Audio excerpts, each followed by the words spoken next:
Hello. Hello. And welcome to Escape from Fort Pysor. I shall be your DM today. Big, sexy DM Dartle, or just DM Dartle will do fine. And tonight is a very special two-part mini campaign, so to speak, where the actions and reactions lovely people have joined us today to help my poor beleaguered characters trapped in the bowels of Fort Pysor. So much has happened. Perils of the Mad is finished, and now on the 2nd of December we're going to move on to Path of Vengeance. Whose vengeance shall it be? Shall it be the Mad Cryarchs? Shall it be the wicked Casifa Olemi? Shall it be the outcast gods who now find themselves cast astray from the fates of humanity and all other races within Anexia? Or shall it be the fate of Naru's lads? Thank you for joining me on this super special. Epic. I've looked forward to this for so long. And now, let's cue the intro, because now it begins. Vengeance changes all.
Until now. Oops, there was no sound. Thank you for letting me know. Oops. Let's start that again.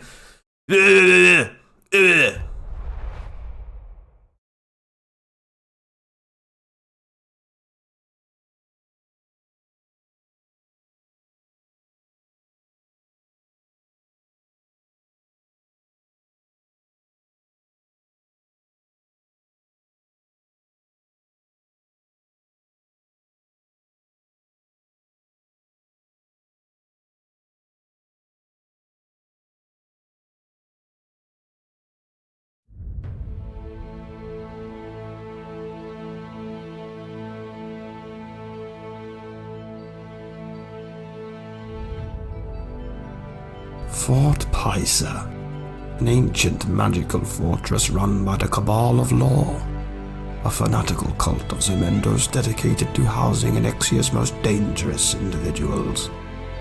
Never before breached, never has anyone escaped, never has anyone dared to challenge the truth of its impregnability. Until now. Tonight, my little lamb, everything changes.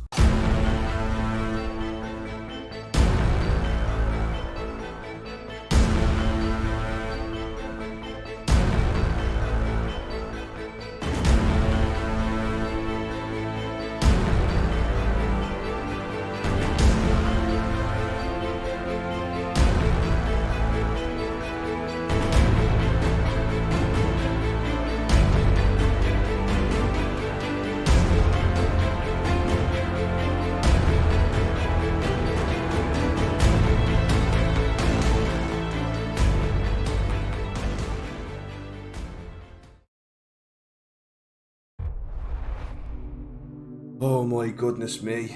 I am undeafened. Everybody say hello. Hello everybody. This is a super special episode. 2 super special episodes with some lovely gifted D&D players right here. Obviously you recognise some faces from my own campaign, Perils of the Mad, our old campaign. We've got Morrilla and Dimitri, played by Jenny. We've got a new character called Raphael Ben Devasir, played by Dave, who played Bruntinus. And also we've got Colleen. You'll have to say the second name for me again. Damon. who plays Pim Pebbleshine within my campaign. Now, let's go on to the next introductions. Scrib, why don't you introduce yourself, buddy? Hey, I'm Scrib. What's up? Nice to meet you. I'm here to save my sister, and that's it. And Solar Dinosaur is himself a streamer, a fantastic Pokemon shiny hunter. He has the most chilled, ultra relaxed streams going. And also, I would definitely recommend popping him a follow if you haven't already. If you love Pokemon, you love Solar, there's no in between. Next up, then, we've got Bercy. Your camera's a bit blurry from yourself, Bercy. Is that I saw that, Jan. Let me see if I can get my sweet hand. Bit of a focus. Oh, we got Sugar. Yeah. This is me not realizing for like a third. For ages. That is because I was looking at the wrong screen. Just wait. Oh God, yeah. The realization.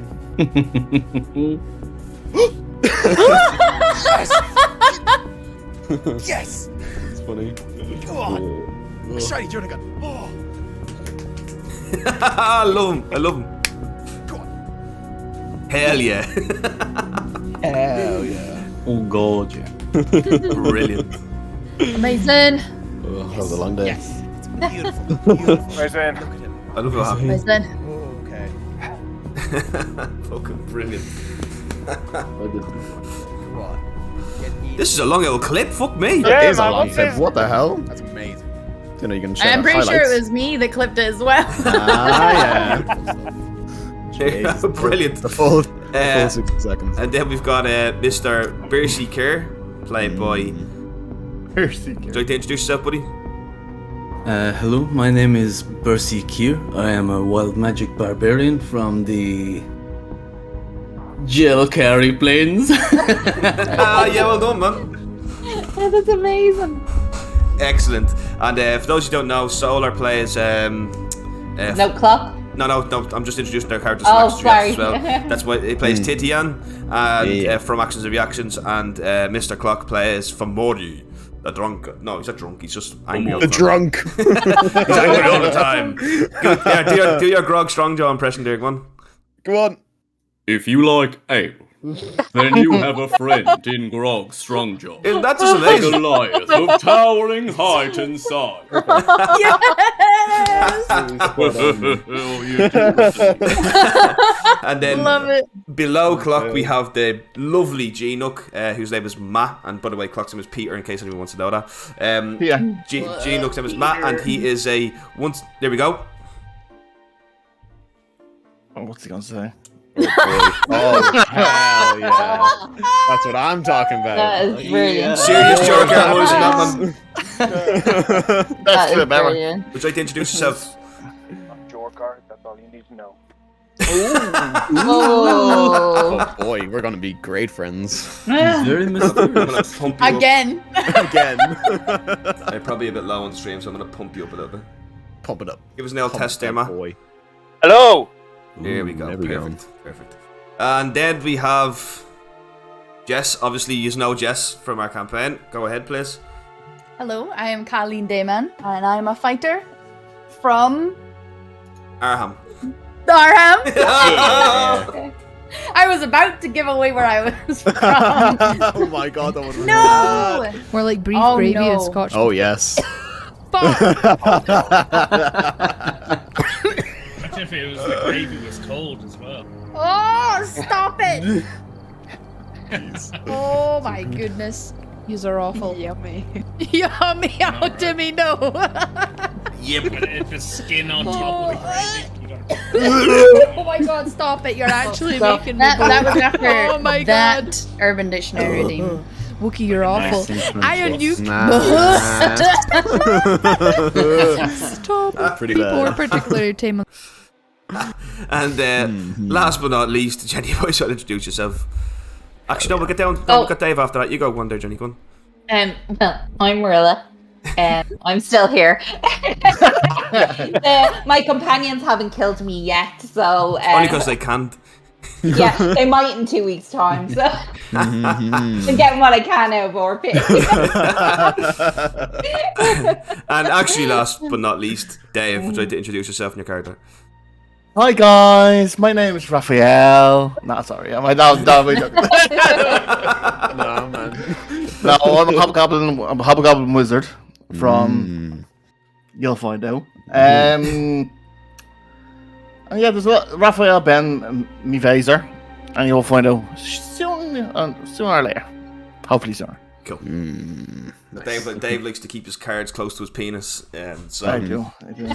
nobody knows what's going on. And finally, just one last shout out. If you guys could all also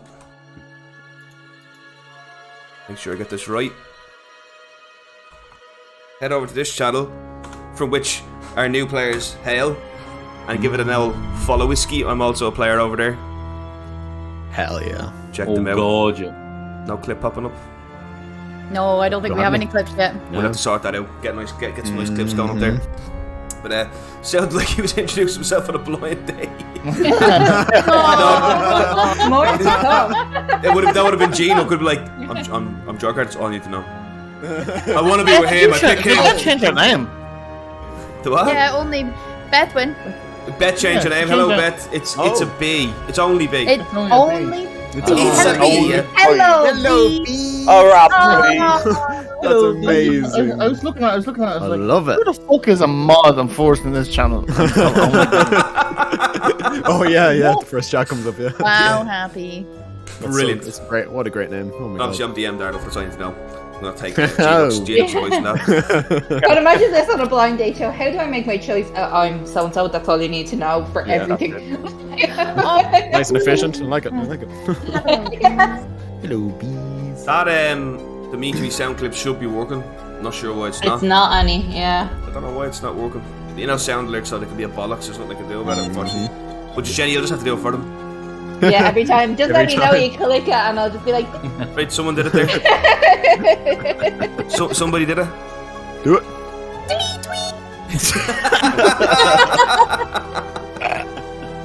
Right. Okay. Too good. I'll tell you that Dimitri clip's gonna pop up somewhere in the middle of this. Watch. Right. Okay. So, just to cover a few things of what's going on at the moment. There's a couple of things I need to cover about what's happened in the world of Anexia, the world of Designed.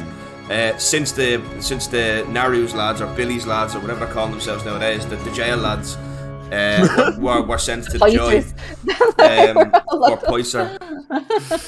So I won't get into too much detail, but essentially the Andic Empire is at war with the Kingdom of Keramit, which is now independent. Felhest, where Morrilla is from, has also declared its independence and joined Keramit, and Bavaria, the ancient enemy of the Andic Empire, is now also have joined in this kind of triumvirate of a military force that are taking on the power of the Andic Empire. The Andic Empire, left without any true allies with the disappearance, of the treaty with the nation of Drolatia, has left the Andic Empire in a very vulnerable position, and their enemies in the south, the Seja Empire, have seen this and have also invaded. That will also have repercussions down the line for another specific character in this campaign that I can't say. Yeah, so with that, let's get right into it. Let's get into it. So,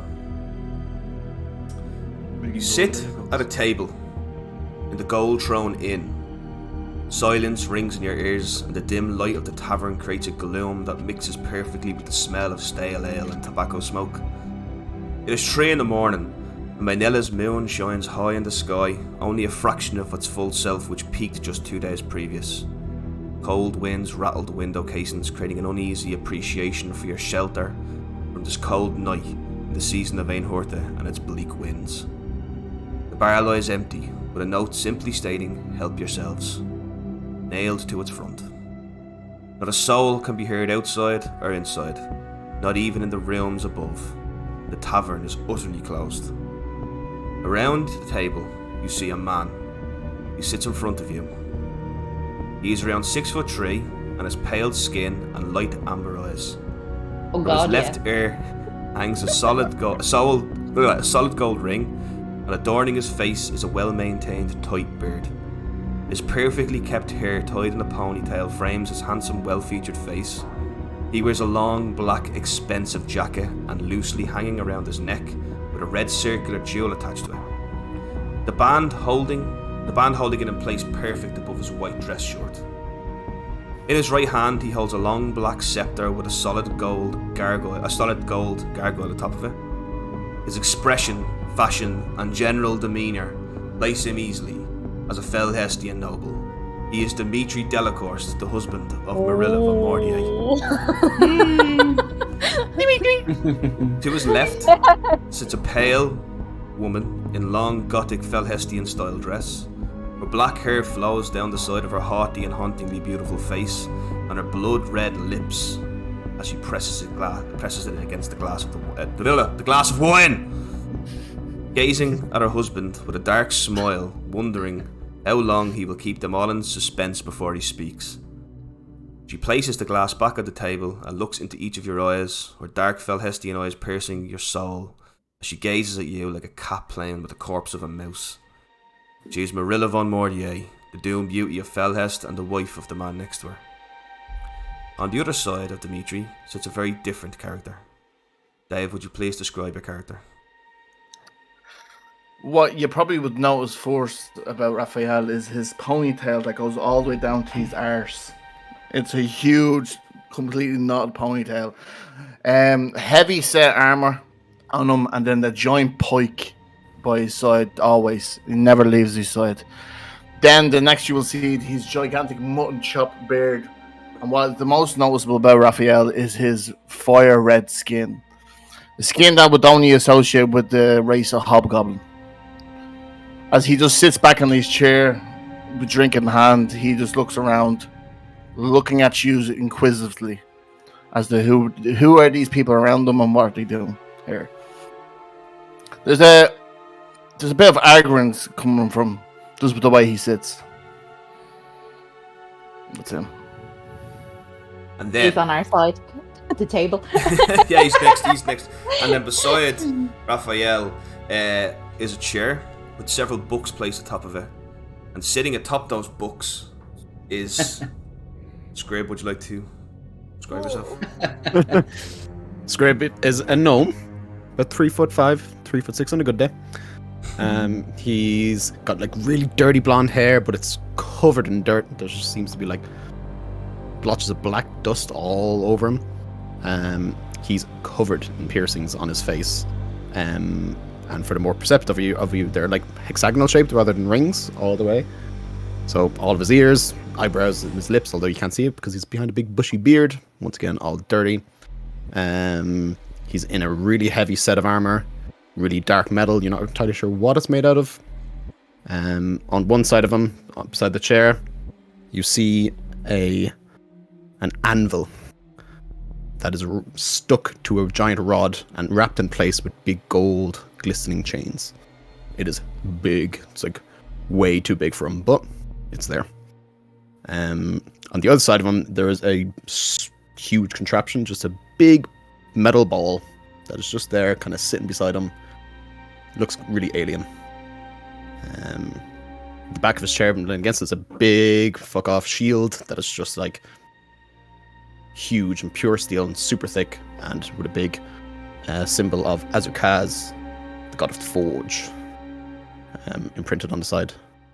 And he's just kind of sitting there eyeing everyone, not saying much, being quite careful. Roll me a intelligence check. The first roll. Dun dun dun dun, and I'll probably get it wrong there. Make it good. Although I'm good at this, so hopefully I will be. Oh! 26. Very good. Hell The yeah. contraption beside Scrib, the big thing that he's carrying, looks familiar to you. But I'll message you what it is, okay? Okay.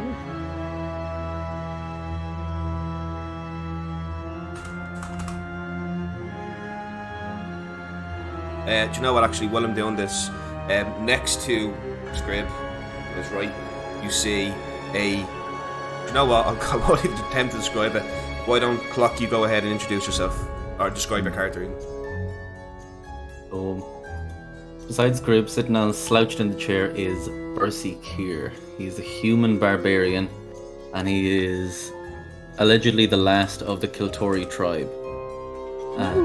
Kiltori are a people who are constantly on the move.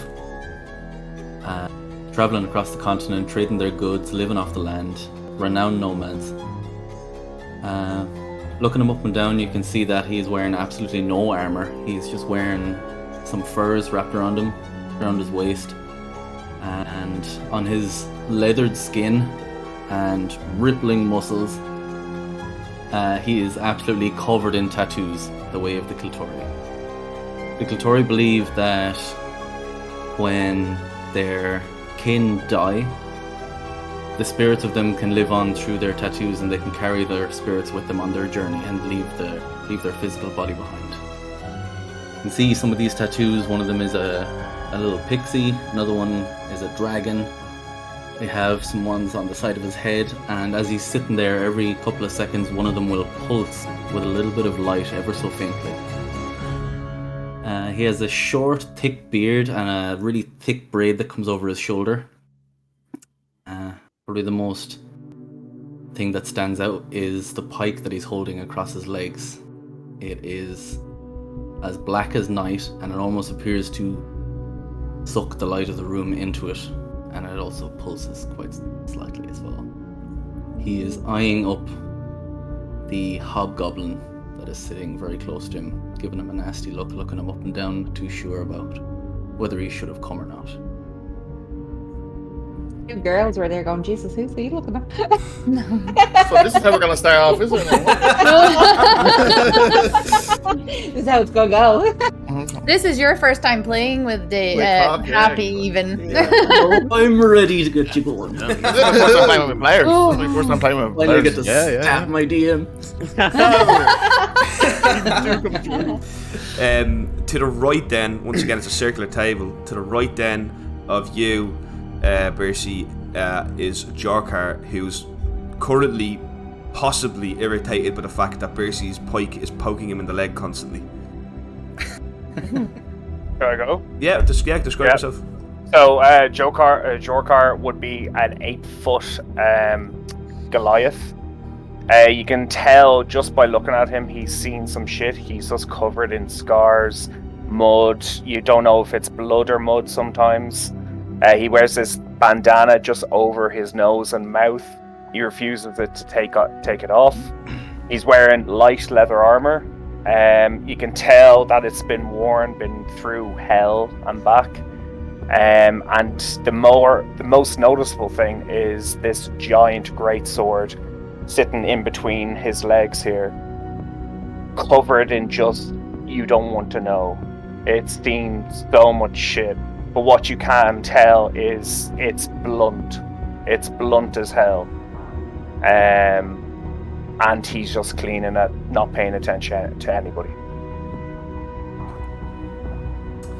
And then, lastly but not least, beside then to the right of Jorkar is Colleen. Please describe yourself.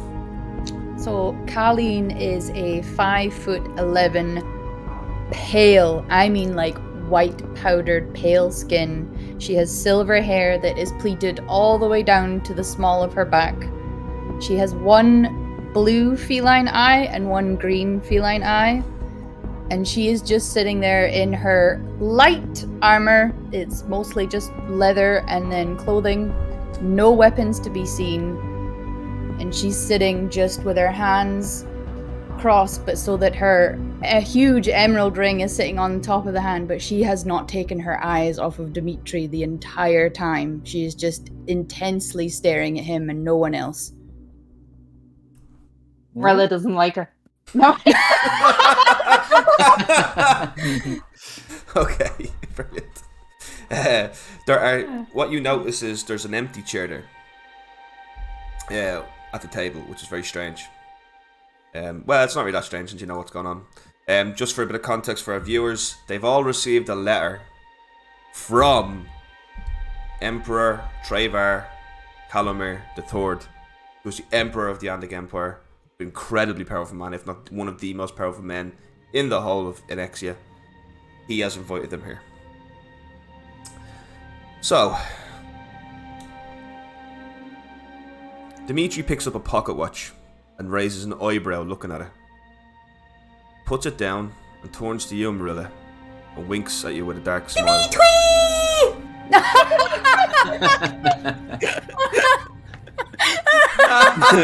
Great timing. You could just say that, Johnny. You don't even need to do your points. Oh, Johnny did it. Fucking so That makes it silly. even better. That makes it even Love it. Oh, that's so Love good. it. Oh, stop. That's fucking funny. Where the fuck was I? He winked at her. He was winking. Yeah.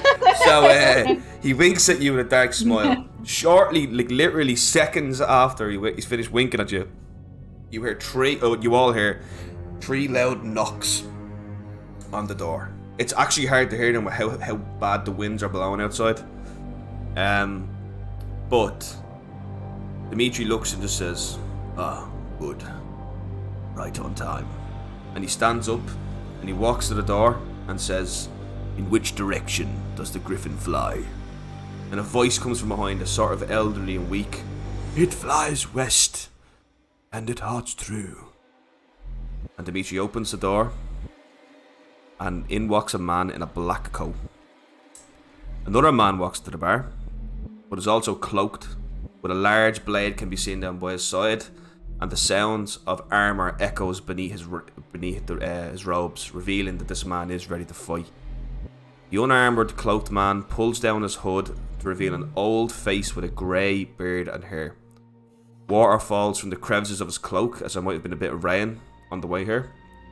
And he sits at the table with you, taking the only free chair. You take in this man's regal visage and realise with a heart-stopping moment that this is Travar Calamir III, Emperor of Antast. If I would the minute I noticed, I would have stood up and bowed. Okay. Like that, like graciously to spell out and then sit back down. Sit down, my child. It's all good.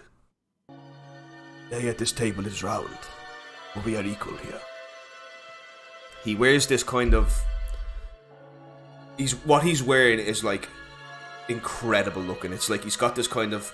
His arms are like in this black kind of leather, but they're all decorated with all these incredible, intricate designs. He's got this kind of bright, kind of tanned colour centerpiece to his leather armour, which is run. You can see the finest quality threads running all the way through it. His beard gently just kind of dangling over, revealing the centerpiece of his armour, which is likely an amulet, a very expensive amulet you can see shining behind his beard. Dimitri speaks first. My friends, my family. He looks at you, brother. My lord, As he looks at the Emperor. today is an auspicious day. We are about to deliver destiny. I have come to the Emperor, and in our Nikki deepest... says the music is a bit high. Daryl, sorry, while she's saying that, you're kind of after changing our screen view. Did you know that? Yeah. Yeah, on Discord. Oh, yeah. Better now? Yeah. Sorry, guys. Let me bring the music down. There we go. I'll start again. Thanks, Nick. Thank you, Nick. I'll start again for Dimitri. My friends, my family, my lord. Today is an auspicious day, for we are about to deliver destiny. I have come to my Emperor, and in our deepest understanding of the multiverse and the evil that now dwells within Kerimit, have come to find we are not so different. In fact, we are one and the same. I have summoned you all here to hear a plan from the Emperor to break into the fabled Fort Pysor, the unbreakable, the unassailable, the unforgiving fortress of the Cabal of Law, so that we may free those who have done no wrong. 176 days ago, 5 heroes were wrongly sent to Fort Pysor by the twisted and malignant Cryarch of Kerimith. This sparked a chain of events that now sees the Empire of Antast beset on all sides by the hordes of war. I seek to correct that, with the help from you. He looks at all of us, kind of glances around the table as he pauses. Dimitri takes out a map and he places it on the table, rolling it out. This map was taken from the vaults of the Order of Ironwell within the Tower of Thoron, at great peril and expense. It is a map of the Underdark beneath Fort Pysor. I will allow our Lord Emperor to take over. The Emperor smiles, just kind of revealing this perfect set of white teeth for a man of his age, and wrinkle lines all over his face showing both his late age and stress of recent times. Thank you, my Lord Delacoste. Thank you all for being here today. Daunting is this task we are faced with. We are faced indeed with adversity. A world that wants to say no, and yet I smile, for I see around me the capability to change the fates of man, mare, dwarf, dragonborn, everything that walks with sentience upon our fair continent. Time and destiny are ours. In 6 days' time, a small naval force of the dread nation of Mordraken shall attack Fort Pysor. In this moment, we will find our moment to bring justice to those so far denied. You will enter the Underdark via a secret passage near here. You will take the bomb attached to, and he points to your character. Solar, he points to you. Yep, just Scrib. nod. To this position, right here on the map. You will blow a hole in the very foundations of Pysor. While it is under attack, you will free the heroes from their confinement, and you will bring them back here to me. To do this, you will need these. The Emperor takes out 2 scrolls, and he places them on the table. The blue scrolls are for you. He nods to, specifically he nods to Collian, Scrib, Jorkar, and to, Brycey, is it? Bercy, and to Bercy.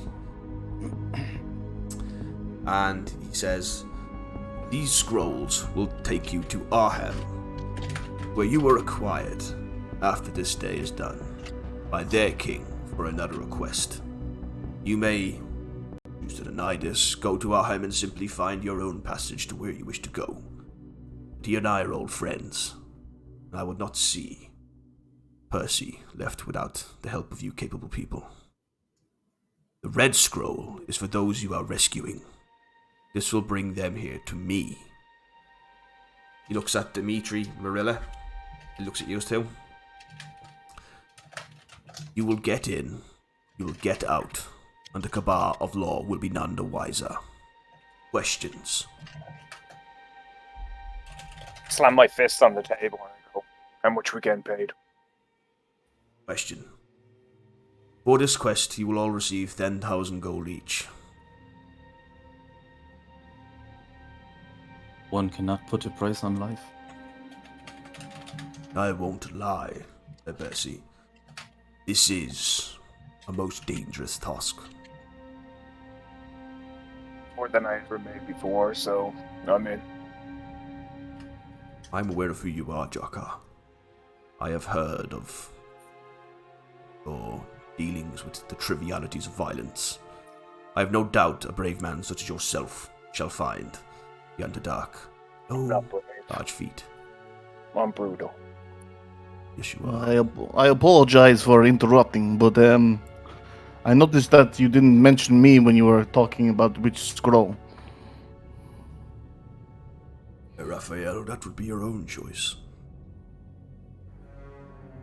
Okay, no problem. I apologize. Not a problem. Any more questions? I cannot dally here all day. I have an empire in a 3-way war to run. Who will be leading this excavation? Dimitri Delacoste shall be leading it. Right, the scissor line, like, oh.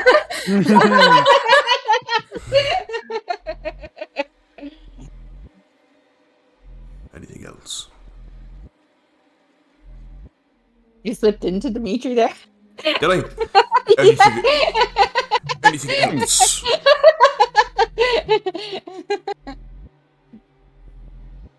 You really trust that Mordraken will attack? They don't know that I know that. But it is of the highest quality and subterfuge that knowledge has come to me. All right. Well, I mean, I think it's a yes. Like, we have a yes from Jorker. Raphael, I assume you're... Jorkar, apologies. I assume we have a yes from Raphael, do we? Yes. Colleen, how do you feel about this? I'm still looking at Dimitri. Oh, it's here, honey. I actually don't. Well, Dimitri, maybe you can talk to her about this. Like, Dimitri kind of looks at you and just goes, "Can I help you?" 10,000 gold for breaking out some prisoners. And not just some prisoners. this one will definitely help Emperor. I mean, I can tell. Like, I assume there will be similarities. Can I roll an insight check on that whole? They're not just prisoners. Yeah. Like, I just very slowly, not breaking my gaze. Natural 20. Oh, wow. You can tell Scrib has some deep emotional attachment to this. would I see the similarities between him and... Because I've met him. That's really up to Solar. Okay. No. Oh, okay. Not at all. Okay. Well, then, are you coming along? There's no choice for me. I'm in. So it's a yes. And then Bercy, are you coming? Any opportunity to save a life? Absolutely. So it's a yes from him. So we're just waiting on Colin. So Colin, I, without breaking gaze from Dimitri, reach forward and just grab a scroll and go, well, if he's coming. Oh, so this is an attraction thing, is it? Oh my God. Dimitri kind of uses his long obsidian kind of scepter to push a little bit of hair out of his face. And just gently kind of looks at you, Morrilla, and looks back at her and just gives you a wink. Do I see this? Yeah, and he just goes, "What do you think, little lamb? Shall we dine?" I just point at my wedding ring and I'm like, here. Hold up. Gave I'm him a gonna lean down. I'm gonna lean bloodline. up to Jorker and be like, "This is a beautiful man." Is this I just grabbed him. is this all in front of the Emperor? Yes. Oh, Bercy leans in and said, "What did you say?" That is one beautiful man. Look, it looks like we're all going. Oh. I'm just I'm just staring at the and Emperor, looking for I an get answer. up and I go, "Can we get this started already?" Good. I shall leave them in your very capable hands, Dimitri. Good day to all of you, and may you do the Empire's service. You face a perilous task, but yet nobody is safe anymore. Good day. He gets Good up without saying another word and just leaves. I'm like, bye, Emperor. The man at the door, the man who sat over at the man in the dark robes who clearly has armor on underneath, he just gets up and escorts the Emperor off. So it seems like we're doing this then. Well, looks like we're all... I might as well introduce myself properly. My name is Raphael Ben Misir. I think we need to know what we are capable of if we're all going to die together. I think us being here pretty much shows what we're capable of. Oh no, it doesn't. Looks and attraction does not make you Raphael, capable. I may Oh, step please. in. I have vetted all of these people myself. Yes, you know what they're all capable of. Oh, I do. This Well, at is least one Jorkar person does. Rankar. This man killed 7 of House Diamond's greatest assassins. Congratulations. This is Bercy Kerr, who managed to be one of the very few people to unite the tribes of the Jalkari barbarians against an external threat, something even the Jalkari himself failed to do. Stop, it was nothing. Oh! Thanks. Hey, Chriso! Hey, fucking everybody, TGRB Academy, how the fuck are yous? Sorry, I'm just deep in roleplay here. This is Colleen. Dayman. Dayman. Fuck's sake! This is Colleen Dayman. She was one of the people who took down Tordak, the great dragon who ravaged Arham for 7 years. is a Scrib Pebbleshine. Not only is him's brother, one of the prisoners we are rescuing, but he is also one of the greatest forge masters in the entire Church of Azarak. And you, Raphael Ben Mevzia, I know all well who you are. You, my friend, are a Magratovi battle mage. That is good enough for me. Morrilla is an accomplished, if not one of the best wizards in the face of Nexia. And I, Dimitri Delacoste, am the cavalry commander, or at least I was the cavalry commander for Felhest, making me one of the highest ranking military officials. I am also a little bit beastly, I so feel. Marla again takes a sip of wine. I hope that's not the erotic saying. No, I have been known to use the van of myself, but that won't be an issue here. Okay. So we have a kind man, a brute, a dragon slayer, a person who's heavily devoted into it, and a woman of a kind. Very nice. I look at Scrib and I say, I've met your sister. She's a lovely, lovely woman. You didn't deserve this. No, she didn't. I can't think of anyone who would deserve this place. Yeah, I don't think anyone deserves to go to Fort Pysor. No. Can't imagine the conditions that are in there. How long have But they I mean, one or two of them might deserve to be taught a lesson for a while. Not Pim, obviously. You know, maybe one or two of them Who could are do with these 6 people? months on there. How Well, do you know there's- these? You know the people? Marilla? Yes. Yes, there's Hakaron Halifson. Can he I is- roll a history check to see if I know about the heroes of the North Bridge? Yes. There's Hakaron Halifson. They're not huge He- outside Kryarki though, so it will be a difficult one. Yeah, well. Mm. No, He natural is- 20. Yeah, you have read about the events of Northbridge. Another They one. killed Bronwell the Necromancer. Stopped an invasion of Keramid by undead. Oh, so you're that Morrilla. And So also, they were you- central to the whole thing of the powder keg that became Keramid. They were heavily involved in that. So let me guess, it's you, Aaliyah, Hecaron, Drez, and Bruntonus. Am I Well, correct? no, not exactly. I'll let the others know. Do you know of who I speak? Yeah, I know of the heroes of Northbridge.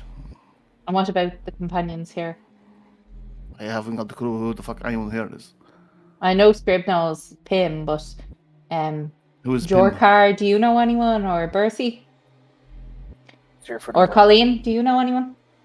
No, well, to go through, I'll speak of Bruntonus last because it's hard, but there is Hakaron Halifson. He is from Wulderrook. He is a great fighter. He deals with his own issues, but I think him and Jorkar would get on very well. He's one of the best fighters I've ever met. There's Drez. What's Drez's second name? Wilreek. Wilreek, sorry. There's Drez, Wilreek, sorry. I just think Drez, child killer, sorry. Oh, he's screaming at the fucking thing. Ah! There's Drez, Wilreek, and he, although he has a troubled past, he has, I think, now proven himself more than once. And then there is Aaliyah Venko. I think that girl is going to have to deal with some of her She's own. not the cleric of Onan, no? Yes, and she will have to deal with some of the choices she's making and who she's following, but she is a kind and noble woman. And then Bruntonus. Bruntonus was one of the best warriors I have ever met. He was noble. Yes, I do he's not apologize. with us anymore. But unfortunately, we had to find a relic, and basically, to cut it short, he ended up. Sorry, what going was that? mad. You need to find the relic. Sorry? You said the relic? Yes, we had to find some relic in some mine or something like that, and basically, Good. Bruntonus put it on, and he went mad, and we brought him back, but Did this towards kill the him? end, no, it didn't. He came back. We brought him back, But then towards the end, I don't know if he knew something or something happened, but basically he killed one of the Bloodhound gang. I don't know if you know who they are. Bloodhound. Is that what's It's called the Bloodhounds. Bloodhound gang is me, baby. Ain't nothing. I can just picture putting this in there. You and me, baby. Ain't nothing.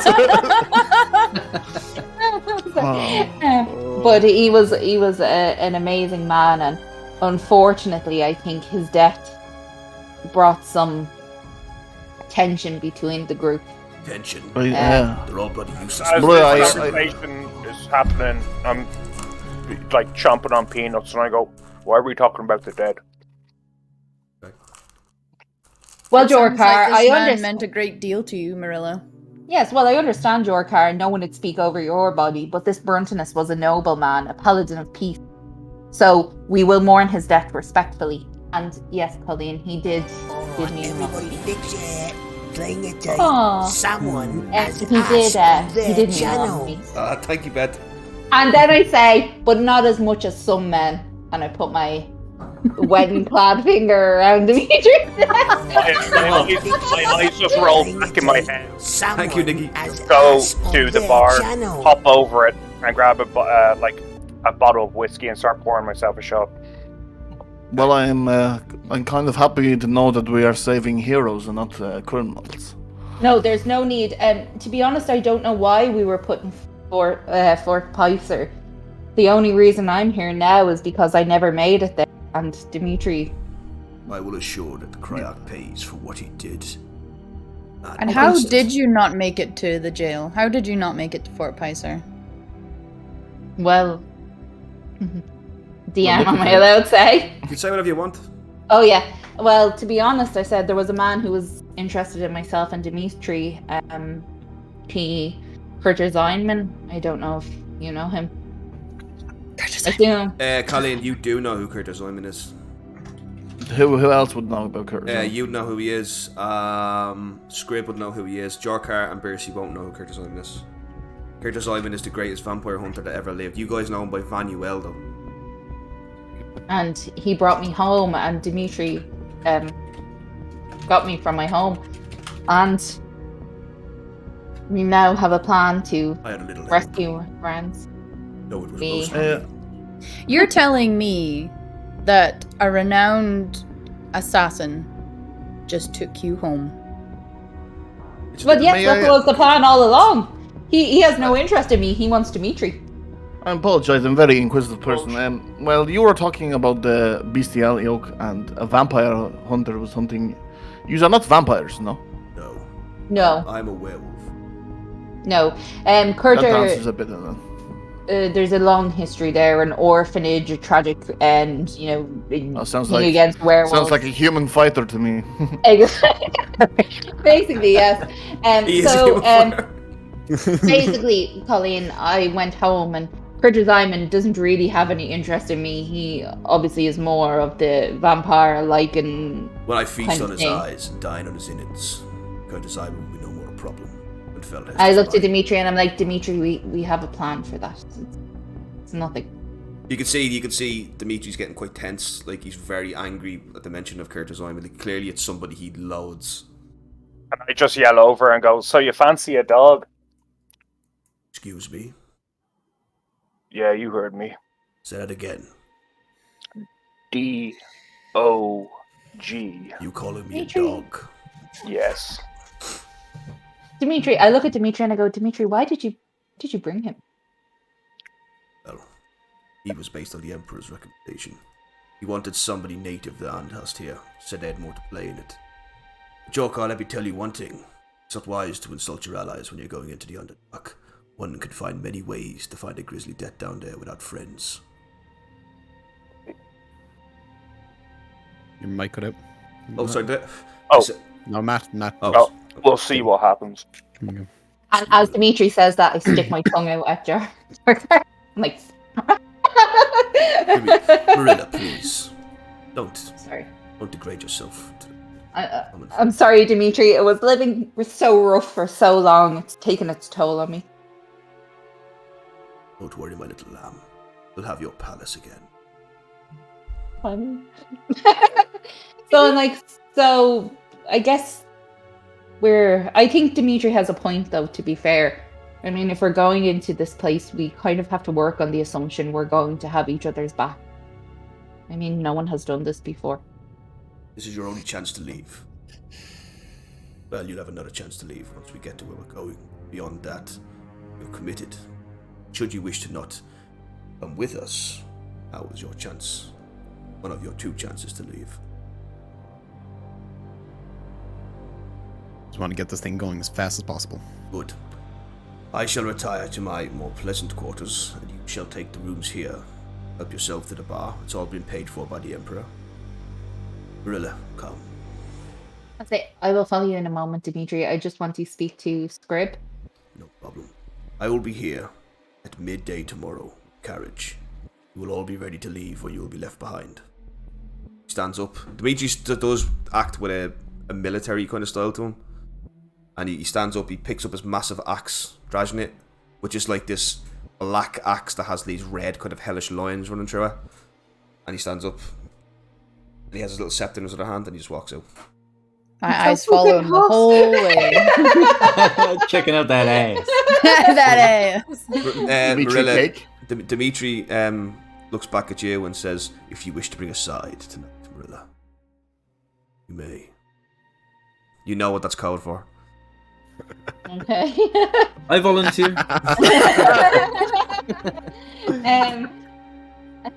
I'm like, ew, no. Ew, no. Ew, no. That's good. No, I don't mean that fully. Anyway, I look at Scrib and I'm like,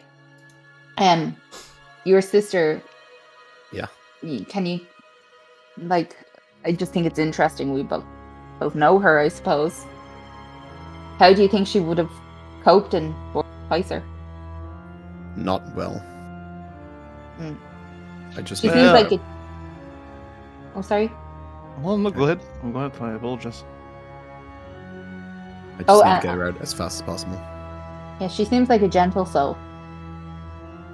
But obviously How long have they been there? Yeah. How long have they been there or anything like that? Really, 176 days. Yeah. 176 days. They spent the entirety of Veranda and Wamina in there. I mean, genuinely, I don't think she deserved to be there. I think 1 or 2 of the others could do with some thawing out in there, but she was not one of them. Yeah, sure. Only time will tell. Sister's going through. And I kind of gently hold his hand, and I'm like, "Don't worry, we will get her out of there." I will get her out. Looks like Scrib's the side.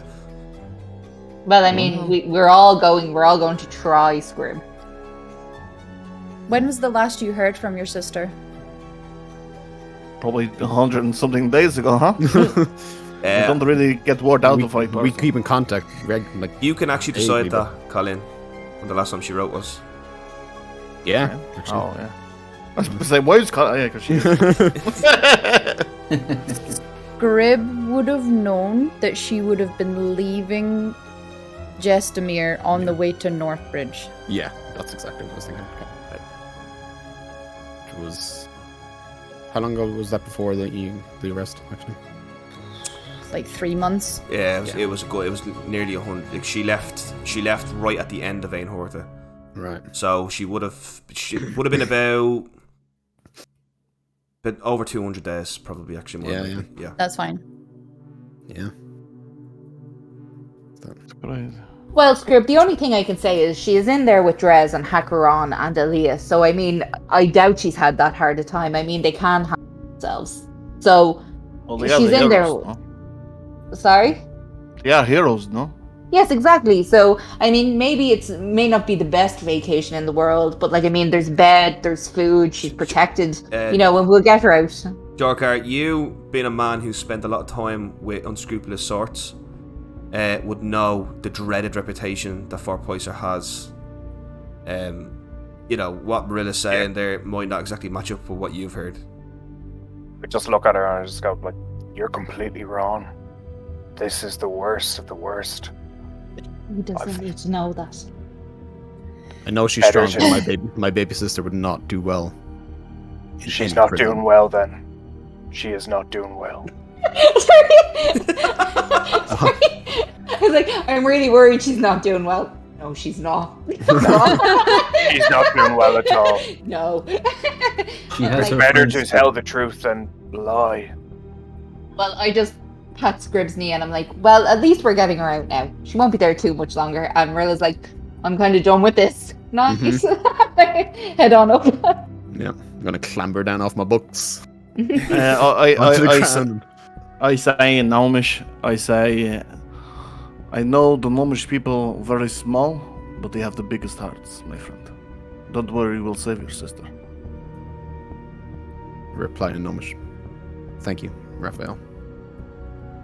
There is something strange about Raphael as a hobgoblin. He comes across, even though he's wearing armor and carries a pike, comes across with a very deep air of intelligence. He speaks very well. He's got that thick hobgoblin accent, but his words are very, very almost delicate in the way he speaks. He knows exactly what he's saying. You can tell before he speaks, he knows what he's saying. So he comes across very Eloquent. Eloquent, that's the word, yeah. Articulate. Am I right in saying that, Dev? Yeah. The complete opposite of me. No, stop. So you guys can move on next whenever you guys decide to go to bed. But you want to chat more? I'm just going to have one more drink. Does anyone like to have one? Behind the bar already, so like I'm just serving bars a drink to anybody. I'll take a What's water. a water? Water, that's so boring. But yeah, You want your last drink ever to be a water? This will not be our last drink. There's no way we're getting paid 10,000 each. This is your last drink, my friend. I would rather keep What my will it wits be? about me. One whiskey is not going to make you go crazy. See Percy 10 minutes later. Swing the pipe. And Colleen, I know you have an eye for the wolf, but would you like to have a drink as well? Yes, I actually traveled from somewhere not too long ago and they had these fantastic drinks called Silver Bullets, and I would absolutely love one. Hang on, Dimitri's not here. I would actually like to say something to Dimitri when I go up, whenever, or feel He's waiting for you outside. Oh, okay, so we go out to him. Cool, I'll get to you in 1 second. Just let Yeah. So, you don't know how to make silver I don't know bullet? what a silver bullet is. I'm just the drink usually is make- just here. Can I just say one thing? It's actually called a silver arrowhead in this world because bullets don't exist. Okay, Silver Arrowhead. Just look for two spirits that are see-through and mix them. And then you should. I take gin and vodka and I just pour it in together. I go, there's your silver arrow. And I put it in like a pint glass. Like it's huge. It's not a shot. Yeah, okay. And I just hand it to her. I roll my eyes and just shove the glass to the center of the table. I get the whiskey glasses and I pour the pint glass into the 4 drinks. Oh, come on, guys. And I walk over to Bursky and I kind of just tip. What's his name? Bursky, no? Percy. Percy. Yeah, Percy with a B. Percy with a B. Bursky. Yeah, Percy. And I kind of cheers him himself, even though he's not touching the glass. I kind of just cheers on the ground. Take a drink, my friend. Ease up. And I just down the drink. You've convinced me. Wow, that was very... Oh God, yeah. Glass of gin. All right then. All right, take a big gulp out of it. Oh, you're bending the arm. I'm not doing anything. I'm not even touching you. Oh, you're twisting my arm. If you insist. Just good night. Be ready for tomorrow. And I kind of full bow in front of everyone and I go upstairs. I down my kind of my tankard of whatever I mixed into there, and I go, I'm going to sleep too, and I drag my great sword along the ground with me as I go upstairs. Cool. I'm just bringing the contraption upstairs and coming back down from my hammer, saying nothing to nobody. Everybody then? I'm going to stand up and I'm going to lean over to Morrilla and say, by all means, if Dimitri wants a side, go ahead. But let me know if you want dessert. And I go up to my room. Spicy! Spicy. You see Raphael come down. Well, if he wants main court. Just jumps down. Stay sexy. Stay sexy. Okay. Stay sexy, oh jeez. So, Marilla, you're out. You leave, then go outside and talk to Dimitri, yeah? Yeah. Okay. He's waiting inside and he's got this big, kind of lovely, like, wide-brimmed hat on. Looks like a witch hunter almost. And I say, Dimitri, what was that about a side dish? Well, I figured, perhaps if you were feeling up to it, that man Percy might have been a good side.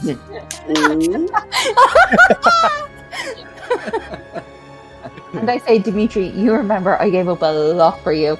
And I think you're giving more and more into this beast.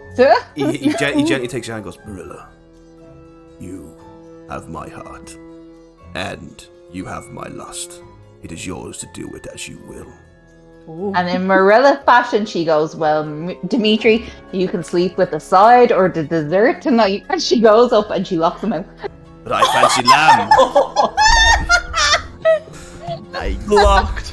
Dimitri looks at the super crushed velvet couch in his room, which is immediately better than anything anyone else has, except for Marilla, obviously. And he goes, oh, my last night in civilization shall be on a couch. And he sleeps on the couch. It doesn't have to be.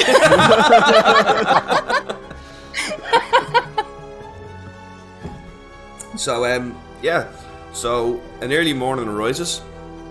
The winds die down a little bit. The winds are still fairly fierce. And let's see. Let's do a con saving throw for everybody to see who wakes up. A roll. A con save. Yeah. 15. Oh. Nice. 17. 21. Jenny? 18. Colleen wakes up first.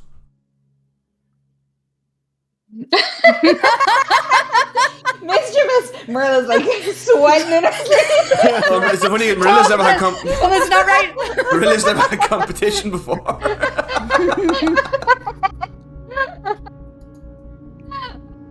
Fine, yeah, get up, get ready, get washed, go downstairs. Yep. Just go downstairs and take a seat and wait for them all to come down. Cool. There is like stacks of dried meat and their stuff as well if you want to have breakfast, but it's like not great breakfast. Yeah, I'll eat something. Cool. Next to wake up then is Jorkar. Jorkar wakes up suddenly in a big puddle of sweat, pool of sweat.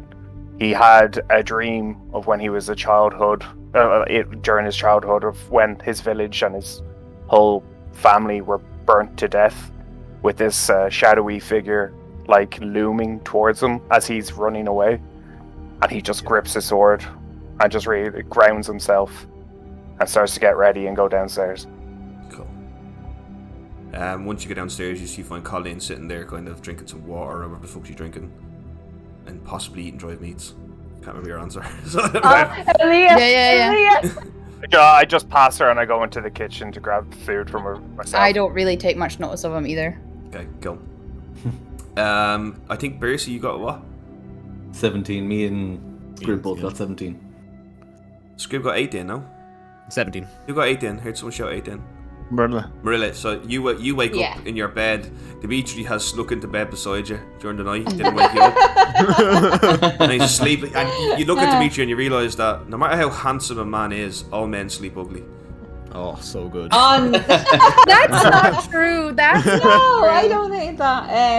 I'm gonna change the DM's perception on this and say he's very handsome. Okay. But he sleeps like a fucking well-chiseled god. Oh, yeah. Hell yeah. Like, and she comes downstairs adorned in her husband I killing want you to dressing point out gown. that you're in a different building to the rest of them. Oh, a rich person's building? You're in a manor. You have a whole manor to Dimitri. Rich. Right. Wow. So There's I go servants. down to the lobby and I get my fancy breakfast and my glass of wine, and I bring it to a window seat where I can look at the peasants, i.e. my companions. Oh, where you are, there's there's no peasants outside where you are. You're in the rich No, section. I'm referring to my company as peasants, but they don't know that. Okay, cool. Dimitri soon follows you down, and he barks at the servants. He goes, "Eggs, bacon burnt to a crisp. Come, Morrilla, join me." I sit down. Well, no, I'm already sitting actually. So, yeah, I say, Dimitri, do you think this is a good idea? Morrilla, you know it's our only hope to get what we want. You know what we're doing this for. I know, but like, there's a small part of me that really, really, really wants to leave them there, but then I feel so bad. Morrilla, if I'm being honest with you, I couldn't care about your friends in Pysor, and I definitely couldn't care about the people with us now. What I do care about is the future for our son. He will have a throne. We will gift it to him. Yes, I definitely. I always had this dream he would. I guess it was a simple dream that we would live lovingly and maybe one day come back to him. But now I see that type of world doesn't exist. No, the world is dark and full of perils. So I don't want him to live like the poor Dimitri. God forbid. More Nesperton. Imagine he had to attend a public school. I know. Dimitri, please. really wells up. I'm gonna just jump over now to Bercy and Scrib, who wake up at the same time. Yep. I'll go ahead. Just go downstairs. Yep. See everyone.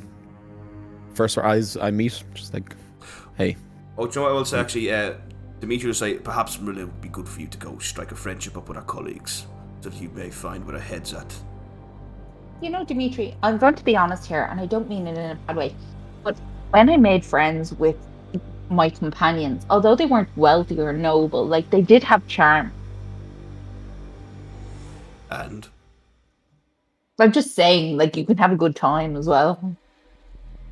Morrilla, I'm going to go get dressed and get my armor on. I've got provisions to find for this journey. Go over, see how they are. Use that charm everybody loves. I think some people find it abrasive, if I'm being honest. Just go, Morrilla. I think you're finding it abrasive.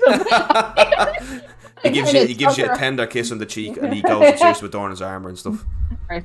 So I totter on over, and I knock on the door. Just give me a second there. Before you get there, I'm just go back to these two, because I did interrupt them. They just woke up.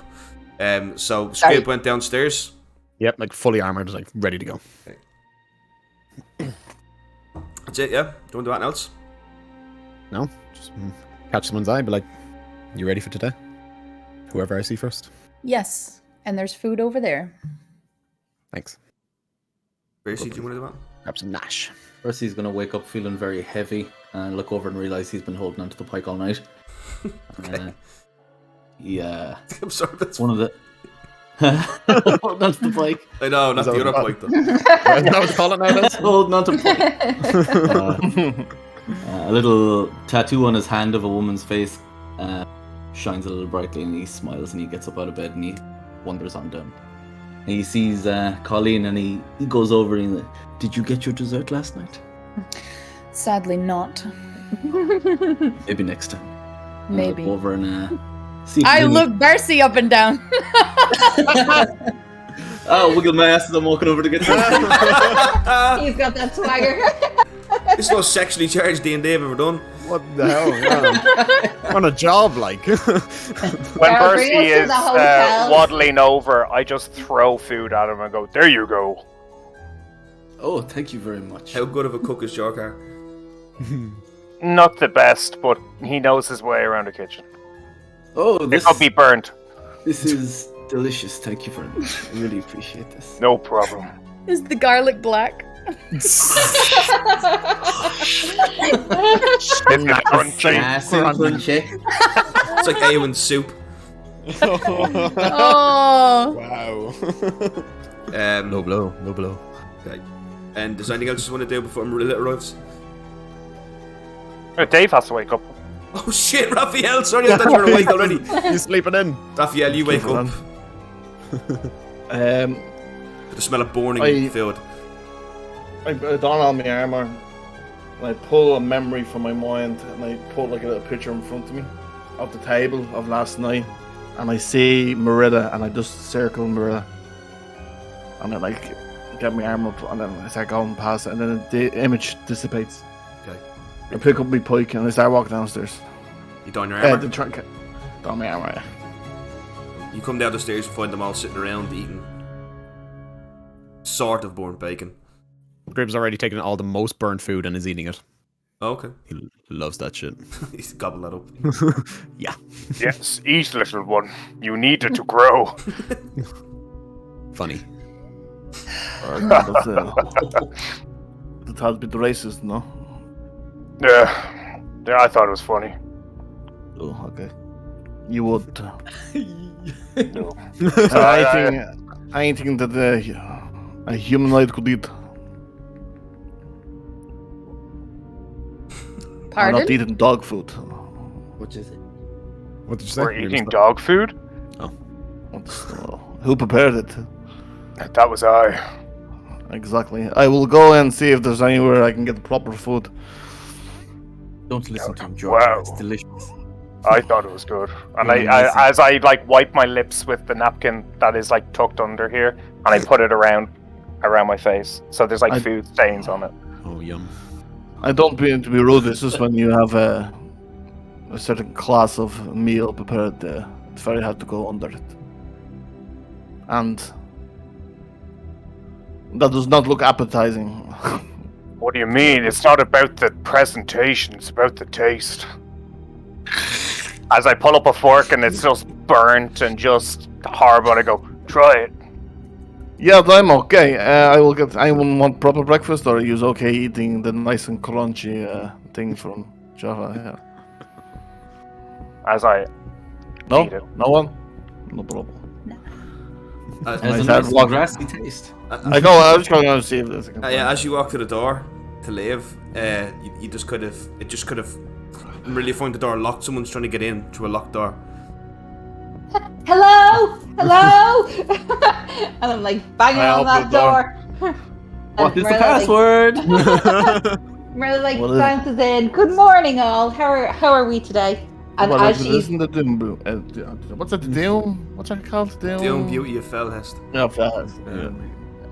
I look around and I go, "Good morning, all." And then I'm like, "Oh my god, what are you eating?" Well, Guys, it's food, all right. It's edible. At least someone And has I'm like, a taste. I look at your car and I go, "Very good attempt. Beautiful." Not what I'm usually cooking, but hey, thanks. I give him a thumbs up and a wink. Morrilla, I'm going up to get a proper breakfast. I'm not eating this. Would you like something? Oh no, I've eaten, but Dimitri's up there. If you care to speak to him. No, I'm okay. And I just kind of go, "Are we ready for today?" I'm just gonna run and find some food. Yeah, you find a nice bakery. Yeah, Selling beautiful baked treats. Some croissants. Croissant. Macaroons. Macaroons. Some shit down. Some cannoli. Cannoli. Coffee that takes like 35 minutes to make. Yeah. Can I get tea and croissants? Yeah, you get a lovely breakfast. It costs you a couple of silver. Okay, cool. And Dave, do you possibly have a fedora to eat with? No. Oh, Jesus. No cost. You can come back to Fellhest. You guys do have until midday. It's early in the morning now. It's about 7 a.m. So you guys do have till midday until Dimitri arrives. So as long as you want to do, now it's time to do it. Where exactly are we? Sorry, are we in Antast? You're in the city of Antast, yeah. I would like to go and find a weaponry. Mm-hmm. Right. I will suggest to everybody, like, I'm going to go find a weaponry because I need some good arrows for this trip. Does anybody want to come with? Oh, I know a great place. Just have a lot of +1 arrows. Yee! Oh, can I get javelins then? Yeah, have a lot of +1 javelins. Perfect. I look for some potions. Yeah, have a lot of +1. Yeah, look, buddy. Oh god. Chance me arm while you're giving shit away. Yeah, that's a good idea. Well, would anyone like to go into town for anything? Scrib, would you like to go in and get Pam a gift for when she's free? I think her freedom will be gift enough. I just thought you might want to be a bit more generous than that. But Yeah. What? Blowing up a prison isn't generous? I mean, it's generous, but it's not thoughtful. I'm good. Just want to get this thing going. Yeah. Okay, Bercy, is there anything you'd like to pick up? I agree with Scrib. I think the sooner we get those souls out of the prison, the better. Jorkar? I just want my money, so let's get going. Oh my god. You're all so boring. Colleen? Oh, I don't know. Is there maybe brunch on offer with Mr. Delacour? Oh, here we go. Scrib walks away. Like her pen, she has a pen in her hand and it just cracks. I'm like, no, not really, but we can go anywhere else you want, anywhere else. I think I'm good. Jesus, I should have went off with Raphael. I'm going Nice, to nice. prom- Can I smell what Raphael has? His He's not bakery. there. He's not here. He's off He enjoying his didn't tea. come back with it. He hasn't come back now. He's like reading a book, just having this real elegant, silent, quiet, patient, lovely lunch. Breakfast. And I'm like, is there nothing you would like to do? Well, Except for that. Is there anything else you would like to do? I've never seen Rilla lost for words ever. I cast fireball. No. Bring it on. I would like to rage. We see a love triangle here, and it's definitely me, Colleen, and Bersy. Percy just sits down on a bench and spreads his arms. And his Demetra, I legs. find that irresistible. takes a crunch out of some black bacon. Oh, yeah. out of interest, how tall is Bercy? Percy is 5'8". Tiny. Erect. The smallest giant. Get wrecked. We need to be light on our feet to travel the continent. Okay. Right, look, will I just move it to the midday when Dimitri arrives? Yeah. I Yes, well, can I say, Daryl, I would like them all to be vexed by Morrilla and her insistence that we do something by 12. Well, I would like to come back before fucking Dimitri comes back. What you want to do? I'd like to come back to the party. Okay. You're back? Rilla is just in there, just like talking. I put two scones. I put two croissants on the table. Two? Two, yeah. Because I've had to rest them. I just grab them. It's like, oh, it reminds me of a child. They were always stale. Fresh little break. I just want to know. I'm sorry, Dimitri might know everything about you, but I have fucking no idea what you are capable of. I know the lady over here is. I know he points at Morrilla, an arcane user, correct? Yes. I am. Can I ask where you studied, my lady? Yes, I studied under the School of Enchantment, so I am an enchanting wizard. School of Enchantment, Magrotov, yes. Yes, exactly. No, you didn't study. Well, no, it was the literature. I used some of their books, but I had a private tutor. That's the way things go in Felhess.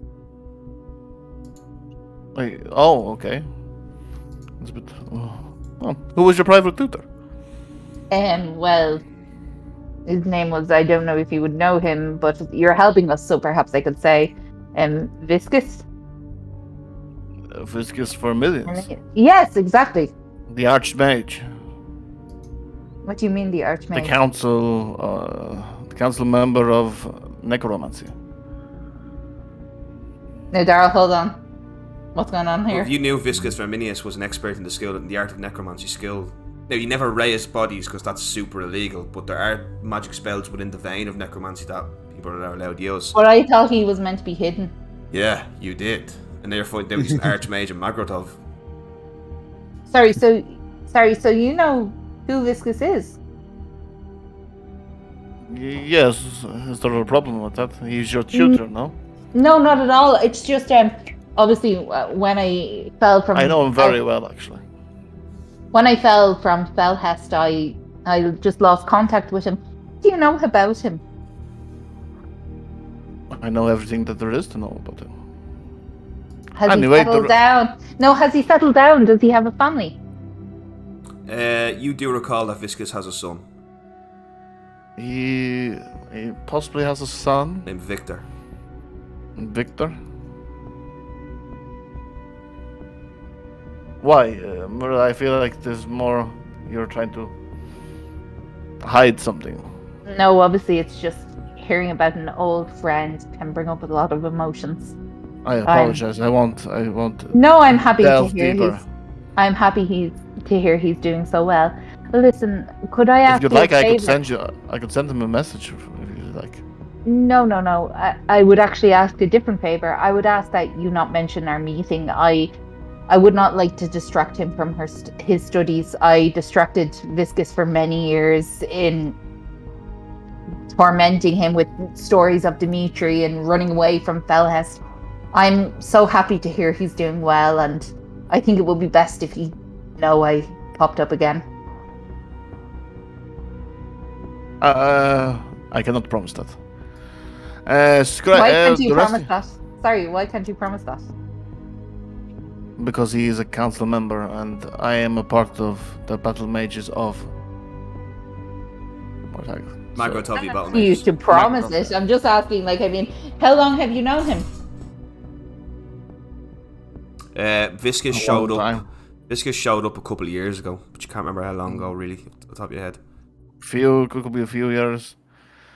Well, my name. I feel like I'm I'm pressing the wrong buttons there, and I just want to know. No. Sorry, you can say it to him if you want. If it means that much to you, that's no problem. No, I'm just saying if he asks me, I'm going to have to tell him. Well, yes, if he asks about Morrilla von Mordier, have you crossed her path? I'm sure you could mention it, but maybe that's why I could not promise. I could not tell him. But if he asked, I will tell. Does he ask often? Well, I've never met you ever in my life. I actually don't know who you are until, the heroes in Operation, that's better. Well, if he brings it up first, perhaps you could mention it. But if he doesn't, perhaps you could keep it to yourself. Of course. And the rest of yous? Arcane user? And what about Mr. Pebbleshine? I have some blessings of the divine. You see, you look like you're a worshipper of, what's the forge? Azurkaz. Azurkaz, that's the one. Indeed, yeah. So you are more divine than Pops, yeah. Yes? I'm also going to use this. I'm going to tap the big ball and strap to my back to blow a big fucking hole in this prison. That's why I'm here. Naked man, Bursky. I take it you're some fighter or something. Or some brave man not to wear armor. I am hopefully not the last of the Kiltori. We are a people who are lacking in strength, but we make up for it in hardiness and endurance. We carry the souls of our beloved dead on our bodies, and they lend us strength in battle. Is there any arcane, or is it just pretty decorations on your body? You could call it arcane, and then all of the tattoos on my body pulse at once. Dark, can I roll an Arcana check to see what the fuck that is? Yeah, go for it. Yeah, get that my 20. Yeah. While he's rolling that. Roll. Dorothy Wow, I thought it was Nat for a second. So he is an extraordinarily rare case. There are cases where magic latches onto emotion, and nobody feels emotion in a more primal form than those of the barbarians, of the Jalkari barbarians. And there has been a very select number of cases where magic latches onto them as a person. They have no control over it. But it also comes from it can also not only that, it's more prominent people who've had exposure to other realms. Now delving into another realm is an incredibly rare thing. Like, nobody in Magratov even has the ability to do that. Maybe one or two of the archmages, maybe. So that you can rule that out immediately. You can rule that out immediately. But it's very likely he's encountered something in his life, or he's been exposed to something that's just made magical latch to his emotion and carve itself into his body. I am super like. He's a super rare case, and you know that they would love to study him in Magratov. And I do not finally, like the way you're looking at me. I finally, Colleen, is it the name? What is? Are you any? Can I Arcane ask, divine? do you have a drink? Me, I had. Well, I should say I slapped me a cup of tea. I'll walk around with it. I'll just lean forward and grab around your cup and freeze your tea. I'll lean back and then summon my sword, and then I cast Produce Flame and start playing with the flame in my hand. So you can mess around with a bit of arcane then. Very basic arcane, but very nice. And a lot can do it. Go, girl. I speak up and I go, you haven't talked about me. Yeah, because I know what you do. You probably just get angry and swing a fucking sword. Exactly. And as he says, I with one hand, I bring my sword down onto a table nearby. It doesn't cut the table, it full on breaks it into pieces of a hammer strucker. Yeah. Yes, I've seen your barbaric ways before. Good luck down there. I kind of interject as he's asking, and I'm like, Bercy, can I ask you a question? Of course. Why do your tattoos, like, I've noticed them kind of sparkle? As I've said, we carry our honor dead with us after they pass so that they can continue their journey. I just want to point out one thing. The Church of Ornan has a serious issue with that belief. And that goes explicitly against what the Church of Ornan preach. When you die, you go to a mentor. But with him, he's saying something different. That's the first I've ever encountered somebody contradicting the Church of Ornan. Actually, to be honest with you, my dear, if we're going to Fort Pysor, Leah, you might want to cover them up. Just before you do, what means the most to you? Companionship. To be surrounded by friends and family. And which tattoo represents that? All of them. Well, what are they? Like, where did you get them? Do they come on you? Do they appear? Do you tattoo them? They do not come on me. Do all of them come on you at once? We had great nights in the camp. Don't tell Dimitri. the sacrificial bukkake. We could say, Percy, that when you become a man, they tattoo your entire body if you want. Even go so far as to say, when we are boys. We just get up here. I have it written down, so I didn't really write it. No, go ahead. Take it down. Sick. You wanted to do something, Dave? Is this what you wanted to do, was it? Yeah. I just but while he's doing that, like, Morilla's like inspecting them. She's like looking at the tattoos up his arm, and she's like picking different ones, and she's like trying to get a read on it. And so most members of our tribe receive our first tattooing as children. The process and markings represent our hard road ahead and the presence of our ancestors on our journey. The Kiltori believe that the spirits of our honored dead can be immortalized in this way by carrying them with us. And I show her one particular one of a woman's face on the back of my left hand. And it shines really bright white. And does this one feel the most, like, do you feel the most from this one? I just look down at her fondly and I'm like, this is my mother. And she is with me always. I'd say that's very beautiful. And I'd say, is she still with you, or obviously not if she's tattooed? I kind of glance over at Raphael for a second when she asks that. Unfortunately not. Some call me the last of the Kiltori. Back when we were a jubilant tribe traveling across the land, we were set upon by an army of hobgoblins. They decimated our tribe, and while fleeing with my mother, we fell into the Witchwood.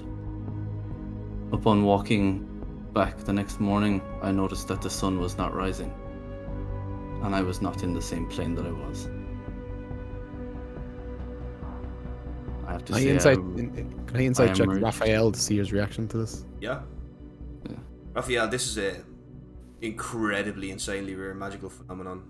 You don't just 19. fall into another realm. 1 second. 19, Raphael. What's your reaction to this? Do I another roll now? Back now? Do you, Dev? Do you? If you want to block it. Disgust is the most Yeah. thing you'll see in his face. Cool. Disgust. Absolutely disgusted. I have to say, I've spent most of my life not in this world. There's only one realm that resembles our own world where the sun doesn't rise. That's the Dark Realm. My equivalent of the Shadowfell. Only one realm that and only Raphael knows this, and maybe Morrilla if she wants. Yeah. And people who've gone there very rarely come back sane or come back at all. I mean, it's so rare people go there anyway because the souls of the dead pass through there, even behind ethereal negativity. As they pass through it to get to the dead nexus, the path to Memento. That's what turns that realm into that kind of twisted, like the opposite of the Phalorn. I look at him and I say, I kind of soften a bit and I kind of hold his hand and I say, I think you would get on with Hakaron. He's currently in Fort Pysor. He was very close to his mother as well, and he experienced some form of darkness as well. So I'm sorry. Thank you. But I'd be very happy to meet any new friends. I kind of hold his hand and I look at it and I go, your mother was a very beautiful woman. The tattoo pulses. And I go, I think very well, and I tap his hand and Marilla saunters off like Marilla would. I have a weird question, okay? A bit of a joke question. Is it okay if I ask it, Percy? Which hand do you masturbate with? Holy shit! I'm ambidextrous. My mother loves me. You don't care what I do. That thought enters Marilla's head and she's like wiping her hands. We're going to take a 5-minute break, guys. Yes, please. We'll be back Yeah, in literally God. 5 minutes, so stick around. We shall be back shortly. Dun, dun, dun, dun. Dun, dun, dun. Bonk. Bonk.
We are back. Wasn't even. Oh, well, it was actually 5 minutes. Whoop, whoop, whoop, whoop, whoop. The efficiency. Okay. Yeah. Is there anything anybody else wants to do before Dimitri arrives at the cart? I want to go to Morrilla. But, Okay. or not. I'm also. Can I check? I'm looking at Bercy's weapon. Mm-hmm. Do I recognize Yeah. the material? It seems strange. Roll me a Arcana check. 18. Literally sucking the light out of the room. Yeah. Hell yeah. Stick my ass. Oh no, I can't hear the Oh music. god, yeah. Oh, God. Can you guys hear the music? Oh, No. God, no. Nope. Oh. What have you done, my love? Sometimes this happens. Oh Jesus! What a bad. I know the stream can hear the music. Let me check this now. I'm gonna say the thing you're not meant to say. This wouldn't happen to Dimitri. When you see Dimitri's just gonna die now. Catching all the shade. Okay, so go ahead, talk to Morrilla there, Dev. Yeah, I just go over to her and I just go. Well, I'm sorry, that was bad time. I love it. Maybe you shouldn't have made it 500. I just go. About this artifact. Do your friends still have it in there with them in Fort Pysor? The one that drove your friend, mad. And why would you want to know about that? Well, I'm worried if any of these find it and put it on, it will be very hard to save them. No, they won't find it and put it on. Don't worry. Okay, I was just wondering. Sorry, I'm very inquisitive. I apologize. So am I, Raphael. And I'm like, as we walk away, I'm like, you haven't asked the question yet. What would you like to know, Mara? well, I'd like to know. I don't know how you started in magic, how you came to the position you're in, how you got to know Biscuit, who you know now, just a whole array of questions. Who's your daddy and what does he do? Is he rich like me? Have you ever been to Magrotov, Mara? No. Maybe I will. Maybe we should go one day, and I will show you, and then I'll answer all your questions there. No, that would be good. And maybe one day I could take you to this relic. Could see about it as well. I'm just making sure that no one is in danger of relics. I've never heard of a relic you put on, you go crazy. But I've never heard of things I thought were in the past come back up. I find that very funny. I'm very interested. I was just very interested. I didn't know your tutor was a archmage. I thought it would be something that you'd know. So did I. We can have this dance of the tongues all night, but maybe we'll leave it for now. Very well. Umbrella kind of saunters off.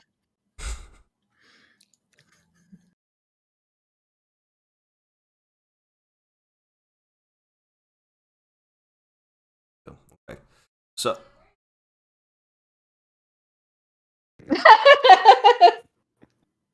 Shall I call him? Please. So essentially, you guys are in the tavern and everything's going, whatever the fuck he's doing. He's chatting away. Eventually, you guys hear the sound of a cart pull up outside with several horses, like 4 horses pulling it. It's a grand, massive kind of horse-drawn thing that you guys can, all of you can fit into, and you can go. So Dimitri kind of issues all of you in. Says, please let us leave. To Dimitri, and I go, Dimitri, are we sharing a cart? Oh, I hope so. We are all sharing this one cart, yes, little lamb. Very well. And Marilla kind of puts her coat like up around her and sits in the car. And I sit dead in the middle, so everyone gets squished on my sides. It would actually be better if Jorkar sat right beside Morrilla and she was like, oh god. I make sure that I'm sitting directly opposite Dimitri. Okay. It's spicy. I'm gonna load in the bomb and block everyone's view in the middle and fuck the whole thing up.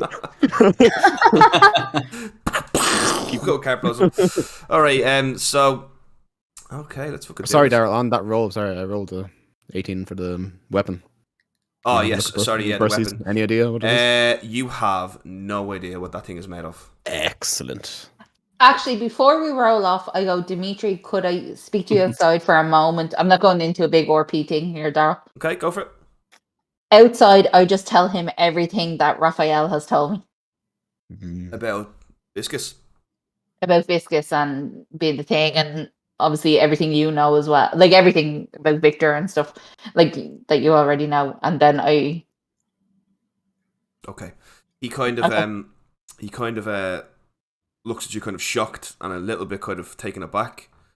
Well, that was easy. I thought it would be more difficult to find him. But one thing at a time, little lamb. One thing at a time. Obviously, Marilla's distressed over this, though. Yeah. So she goes back in, yeah. Cool. So, yeah, you guys are kind of, you are in the cart rolling along. He tells you that you are being brought to an entrance in the Underdark, and it takes roughly 2 hours to reach this. Eventually, the cart stops at a guard post, and there's around 50 guards guarding a small stone fort with an unusual downward-facing door. Dimitri approaches one of the guards, has a few words with him, but none of you can hear what he's saying, and hands him a scroll. And you do manage to catch that the Emperor's seal is on the scroll. The guard nods and signals for the gate to be lifted from the ground, revealing a dark, dreary, descending tunnel into the depths of Inneroth, into the underworld known as the Forgotten Deep, home of the unwanted and unremembered, the Underdark. He kind of approaches all of his, he looks you all over and he says, "Take one last look to the sky. It may be the last time you see it. This is the last chance to go back. After this, you're committed." Percy gets out and takes a good long look at the sky. I take like a lot of deep breaths and just slow my breathing. So look back at it and I pull my hood up. Morella kind of says before they go in, she says, I had a group of friends and we were torn apart. We have to stick together down here.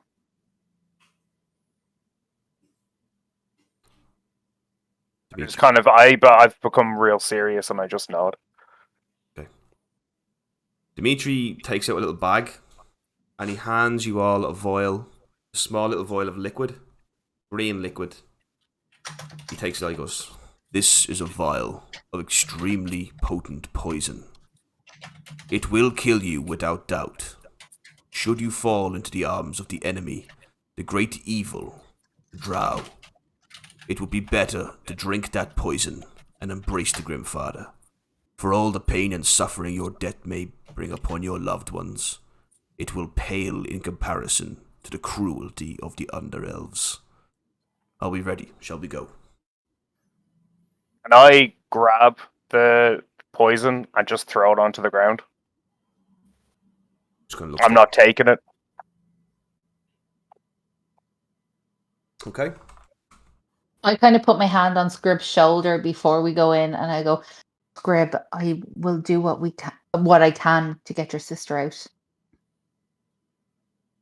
That's all I can ask. We got this. Let's go. I take a vial from Dimitri's hand, and as I do, I kind of brush my fingers against his hand.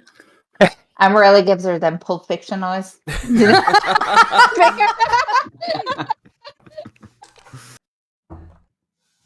Okay, cool. I know the music is gone and things sound very silent, but on the stream there is still music, just to let you guys know, okay? All good, all good, all good. I'm currently also talking to Streamlabs support about how to fix this. Right, it's fucking stupid, man. It's always audio, always fucking audio. Always Streamlabs. So yeah, I mean this is it. You guys descend. So He's ready to enter the bowels of the world, yeah? Yeah. We don't. Oh god, yeah. Oh god, yeah. Is Dimitri leading the way? Dimitri leads it, yeah. So Dimitri's Okay, now okay. got his... Who else, Solar? Who else? Excuse me. So Dimitri now has, like, this black full plate armor on, and he wears this kind of black helm you've all seen in the picture for the advertisement for this. And he has Drasnit down by his side, and he's got back. He hands all of you a bag as Sarah, well. can you tell them what he was known as in Felhest? Because I know this.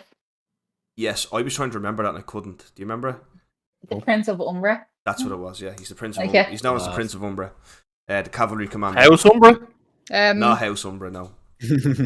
Not House Umbra. Basically, it's a sexy, dark, like Dungeon Maybe came Daddy. out, like, Oh, yeah. like, do you know when you like?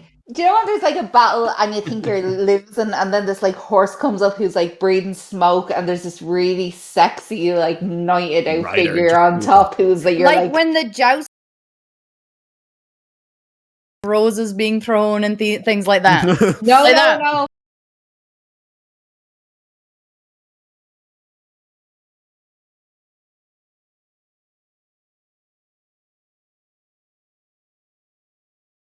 Super sexy, and you're just like, oh my god, this is wrong, but really right.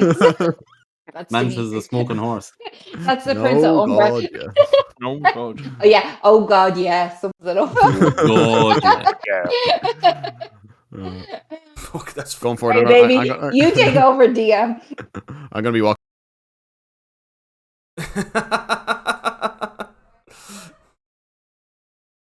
Okay. Give me a second here, guys. Hell yeah. Hell yeah. So has anybody else here ever been into the Underdark? Mm. I have I've experience. seen a like hole into it. That counts. I look around and it is Okay. uncannily familiar. Would Jorkar have ever been in it? No.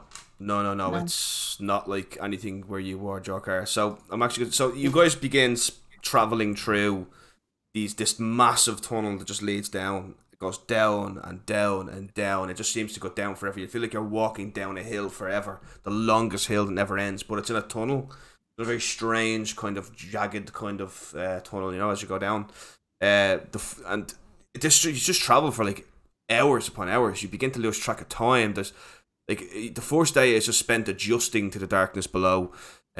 Two things strike you first. The darkness down here is like nothing you've experienced, except maybe for you, Bercy. Light is so far above you in the world of normality that the darkness down here almost bears upon you. And the other thing that strikes you is silence, which is deeply unsettling. You feel like you can hear your own heartbeat. Although the silence is preferable to the sound of one of the many horrors that dwell within this world, the thoughts of which are just truly, deeply unsettling. Like, they push, it's almost like you push it from your mind, like something that was told you as a horror story as a child, to frighten kids to go to sleep. The Underdark is just known as a realm of hell, like, you know. Eventually, after travelling for multiple hours, Morrilla, using your keen mind, you tell everybody that it's now nighttime on the surface. You guys would have no clue. And that's actually time to rest. Your weary bones and aching muscles welcome the news after walking for a very long time through this ancient underground passage. It's time to set up camp now. Okay, so Percy's going to take out his hunting trap and he's going to set it on the far side of the tunnel, like in the direction we're going. I'm just going to place it there. Okay. I'm going to we're setting up camp here, yeah? Yeah. I'm going to make an area around. I'm going to use it as a ritual spell. I'm going to cast alarm around the That camp. rings into your head, does it? That rings in my Choice. head. In his head, yeah. Yeah. Kill. Dead. And also, when that happens, you see a glimmering arcane shield go around completely. Cool. As my arcane ward now is activated. Brilliant. Cool. I'm gonna send Hathor up, who's now an owl. Okay. So this girl today to a height, and he's gonna keep watch during the night as well. Oh, no, Dara, I can choose have a mental or an audible sound of a handbell for 10 seconds within 60 feet. I can choose. I'm going to have the audible bell for 60 feet. Everybody can hear them. Yeah, 60 feet over. Cool. So everybody within 60 feet can hear the audible bell. Brilliant. Deadly. So what I need to know now is what watch people are taking. I'll take the first watch. Okay. I'll take the second, yeah. We only need 3 watches. I'll take the third. Unless you want to break into 4.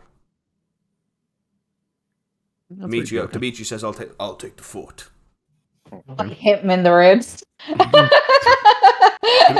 Yeah, Dimitri's demeanor has completely changed. He is on edge constantly. He never lets his axe far from his hand. You guys, he did give you bags of rations, by the way, so there's enough rations. Dimitri kind of says, we'll be down here for 5 more days. Give or take. Assuming we don't meet our grisly end before we reach our destination. I'd say Scrib's the exact same as well. Super on edge, ready to hit something at any moment's notice. Yep. Knows how it is. Okay. I'm going to walk out with my alarm, and I'm just going to walk down like a little alleyway thing. Yeah. Watch out for the trap. That's what I said, out of the trap, and I'm going to ritual cast Tiny Hut. Yeah. And I'm going to make myself a little door to a hut, go in and have my own little bed. Your own hut. Oh. All right. Rilla's over there snapping. Yeah. On my first watch, I'm gonna light up a torch and just have it with me. Oh yeah. Well, I mean, you guys, whoever doesn't have dark vision, really need to have a torch lit or some sort of light source. I have a torch lit. Or the chest of a very burly man, which Merle has. Sorry. The what? I said, or the chest of a very burly man, which Merle has. Oh, to sleep on, you mean? Yeah. I thought you meant as a light source. I was like, someone just goes, oh! Just guide me. Okay, so like where his camp is kind of like on the edge of almost like a cliff. There's like several kind of areas around you. You can go to crevices in the cliff and stuff like that. You do pass loads of different caves on the way. Most of them are shallow, and you can kind of see the end of it if you've got good enough dark vision. But nothing. There's no signs of life at all. There's not even plants down here. It's just rock. That's it. A couple of little weird streams of water, but Dimitri told you not to drink it. But other than that, yeah, there's nothing else really. It's like a featureless landscape above you. But you cannot even see the ceiling anymore. You cannot see the roof of Underdark. Sorry, it's not. It's called Tiny Hut, but it's not a hut. I thought it was a hut. It's sorry, let me read it out to you, just so you know, Daryl. Yeah. So just in case anything happens. Where's I make a 10-foot radius immovable dome of force springs into existence above and around me. Till it spends 9 creatures of medium size or smaller can fit inside the dome. The spell fails, blah blah blah blah. Larger creatures that fit in the dome. Other creatures, all other creatures, objects are barreled passing through the spell domes can't pass through this, unless I want them to go through this. Completes. The dome is up. The dome is see-through. Okay. Is opaque from the outside, and any color you choose can be transparent from the inside. So it can't be seen. The dome can't be seen. Once I have it. I'd rather the chest of a handsome man. Each to their own. Yes. Okay, brilliant. So I have a dome. I have a nice big dome. Are you happy with that? Yeah. You happy with your dome? So that means I can still see people. What a great dome. Yeah, like as I was saying, there's like it's a grim, featureless kind of. Thank you for the follow, Comfy Rogers. Thank you, much appreciated. And like, there's just like you cannot see the ceiling. Sometimes the roof. Sometimes you guys do get a glimpse of stalagmites. Are they the ones that hang down, or is it stalactites? Stalagmite, stand up. Stalactite, hold on tight to the ceiling. So stalactite. Oh, what on? Stalactites, you get come down. Yeah, but these will be. If these were to fall, they would wipe out half of the area around you. They're so big. But other than that, there's absolutely no there's no feature. So you guys just kind of spend the whole night resting away. The next day comes, and it is extremely disorientating and discomforting that when you go to sleep it's dark, when you wake up it's dark, you have no way of telling, you know, if it's daytime or nighttime above the surface, and it does throw your bodies off a little bit. Some of you have difficulty sleeping, some of you don't, but it's absolutely fine. Like a nice Scottish winter. Like a nice, an Irish one too. Fucking hell. Okay. But yeah, other than that, like, the night passes without incident. So eventually then, you guys get ready to pack up. Is there anything any of you just want to say to each other before you just pack up and leave? No, Jorkar is so calm and so serious. Like, he's ready for anything. He's sort of like playing, like, fights through his head. He's just ready. Yeah. Daryl, can I send Hathor out in front of us? Yeah, you can. Just to kind of warn us if anything's coming up to us. Yeah, you definitely can. Like familiars are able to. You can actually see through Hathor's eyes as well. Yeah, no, I just send him out and then he can come back or alert me if anything's kind of there. They break my alarm as well, don't they? Would the familiar break your alarm? No, would they? They would break it when they got up. They would if you haven't dismissed it. Yeah, definitely. Oh yeah, but that I'm would talking wake me up. about. That would wake me up. Sorry, guys. What I'm saying is, when we're walking, I'm gonna send Hathor out in front of us. Like, do you know, like. Yeah. Cool. Yay. Are we all up and walking then, or we're just after waking up? Yeah, no, you're all kind of around the campsite, packing shit up, having these at breakfast, your iron rations and stuff like that. Yeah, I just come back around from the corner. The music was there, but it's not anymore. Oh no. Give me about a second, guys. I'm just fixing this now. Oh, good. I just walk up eating my rations. I'll just walk over to Raphael and be like, so Raphael, I'm used to seeing, unfortunately, hobgoblins with swords and armor and shields. How is it that you're so different? Do you always paint every person with their race? I've only seen one kind of hobgoblin, I'm afraid. Well, I apologize. The one that you saw when we were hunting down your family. I am not a fan of, and I look at Yorick, the barbaric way of doing things. Just give him a glare. Never been a fan of it and never will be a fan of it. I think you can accomplish more with your mind than anything else. Diplomat then? You could say it. But trust me, I am not no brute. I'm glad to hear that, my friend. I'll show him the Kiltori way of greeting someone. You raise your right hand. You lower your left. Okay, here we go. And I'm just gonna go in and hug him. Oh, that's just a hug. Okay, yeah. Thank you, friend. I'm glad to hear you're not the brute that I thought you were. I know it's no consolation, but I apologize for my kind. Of course not. Pat in the back. Stay at me rations.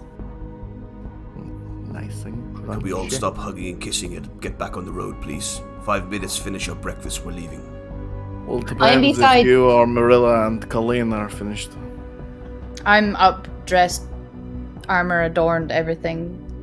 Same. Yes, Raphael, we're ready to go. Well, let's go. I look to Colleen and I go, is there something sexy about Bercy, or is it just me? Absolutely. Yeah, I thought so. I'm gonna get my pike and activate my trap and pack it into my bag. I'm just gonna whack it with the pike and it snaps onto it, and then just put it in my bag. Oh, I also pull a memory of seeing Viscus and little Victor in my mind, and put the image in front of me, but you see it blurred. Yeah. And I just go, "You sure this is the man, Morrilla?" I used to see a little boy blurred, and I used to see like viscous hunched over. Where are you showing me this? And I just crush it with my hands. Just making sure.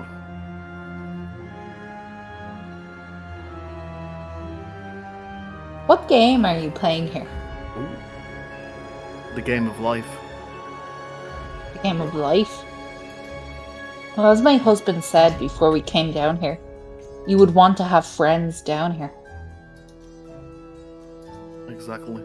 And so far, Oh, I have think friends, Raphael. I think me and Berska are the only ones to hug, so it looks like I have a friend. Is that how shallow you are, Raphael? I raise my fork up to him. No, Morrilla, but I think you're very deluded to think anyone here gives a fuck about you. And Dimitri. You would do well not to speak to her like that again, Raphael. Well, Dimitri, she spoke first. No, I didn't actually. You were the one who showed me the vision first, Raphael. I'm just making sure. Making sure of what? It would be very difficult to survive the Underdark without legs. I think it's best if we save our harsh words for our enemies. I agree, let us move on. I walk away and I'm like, Dimitri, that is our son he is toying with. Leave it at that, Morrilla. We'll move on for now. I kind of shoot Scrib a look like, Eat our food and keep it happy, keep it cheerful. We're all friends down here. In the Underdark, there are only your friends and your companions. But let us all, going forward from this moment, agree to treat each other with respect. I will go first. I feel I apologize. Don't worry, I still have my legs. For now. He kind of gives you a cheeky smile. Sorry, I'm just a very inquisitive guy. Morrilla kind of feeds off Dimitri and she looks at Raphael and she goes, Raphael, I also apologize. It's okay. I slam my sword on the ground. I go, enough of this. We need to move. This is great. We're all such good friends. and perhaps you shouldn't make so much noise in the Underdark. There could be anything listening. Don't let them come. You're a fool. We knew that already. Who makes delicious bacon, though? The Bombardiers and the Delacours have such a positive effect on people. Eventually, Dimitri kind of shuffles everybody on and gets everybody moving again. And after traveling for about 3 hours, once again, featureless landscape, you come over kind of like a precipice and you look down. And it's like a flat drop of about 15 feet, leading to more ground, but there's a smell in the air, and you'd warrant there's a nasty bog nearby or something like that. And ahead of you, your heart plummets as you see the next stage of your journey will take you through a long way of swamp, Underdark swamp. Ugh. First of all, Dimitri just goes, this will be an issue. No. He looks over at Scrib, worriedly. Any bright ideas? Dimitri, I have fly. Morrilla, but can you fly for the entire distance across that? Probably not. Rib, I could carry you. No thanks. The offer's there. It We might just take- need to happen. I'll take it, I'm pretty short. The bright ideas, Raphael. Ooh. And he's just walking up and down, pacing. Nope. I think we just take our time. We will get Watch through your it. step. I have light. We can Look, see everything, but He looks at all of his Joker, you will lead the way. Yeah. I climb up on his shoulders. Joker's shoulders. Yeah. Said the offer's there, so I'm gonna climb up, put my legs either side. Yeah. of my head. Scrib, with all due respect, wouldn't it make more sense if you were on Joker's shoulders? You can sit on my shoulders, see? This can carry both of us. No offense to him, but I do not trust anyone else to be carrying this. Dink dink. I'll carry It's myself. understandable. Understand, Scrib. Daryl, can I go over to the water and bend Before over? she's have and... to get down this 15-foot drop. Drop Okay. No. Okay. I don't get on his shoulders though. I I get on his shoulders and I look down and I'm like, Whoa! down again. Is it a straight drop? It's a straight drop, yeah. Thank you for the follow, Kalzu. Is there any Kalzu. like stalagmites are the ones coming up? Mites. No, Call him you Mikey. could kind of lean over and climb down this using an athletics check. Okay. Can I do an athletics check? Climb down? Yeah, go for it. No. 10. You fall and you take 1d10 damage. Whoa! 1d10. Where's d10? Percy starts bursting out laughing. The bigger they come, the harder they 6. fall, eh? So do I take 6 damage? Yeah, you take 6 damage, yeah. Bludgeoning damage. Okay. Well, if you're gonna laugh, lad, he slaps Bearskin in the ears. That was quite You're a next. fall. You're I next. take the rope out of my bag. Is there anything that I could tie it around? Yes, there is, actually. There's a rock nearby. Okay, I go and I tie as good a knot as I can, Okay. and then You know, Go ahead. you're pretty proficient at tying a rope. Like, you'd be fine. So then you walk over, climb down, is it? yeah, as I get to the edge, I kind of look over and everyone go, shall we? And then continue my way down. Just roll an athletics check, Colin. Hey. Just yeah, look at them and go, it's okay, guys. You should As I give it go- her for tying the rope. Colin kind of easily kind of scales down and no problem. Who wants to go next? I'm gonna drop my hammer and my shield down first, ahead of me. Yep. I'm gonna cast guidance on myself and I'm gonna climb down. Okay. Dimitri goes, shall I hand you down the device? Please, if you don't mind. Yep, he picks it up, and when he picks it up, it's the first time he's seen Dimitri afraid. Mm-hmm. What is in this? This is fire that can undo stone. You'll see what it does. Let's start making my way down. Yeah, you can roll me an intelligence check if you want to, or a history check. I'll take the history. 21.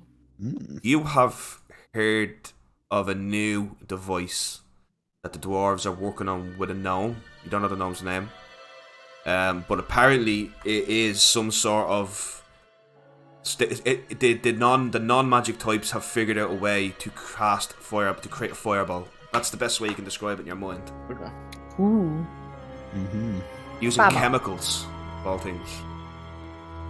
Size. What you get in your legs check? I wrote now. And it's 13. I can add a d4 to it. No, as well, you so- don't need to. You're fine. Am I right? Yeah. You're good. You're good because you're using the rope. Cool. Cool. What about you? Who's next? I'll go next. Just before I start going down, I'm going to touch one of the tattoos on my shoulder and say, lend me your strength. And I cast bolstering magic, which gives me, for the next 10 minutes, I get a d3 whenever I make an ability check or attack. Ooh. Cool. Yeah. So, ability shake. Athletics.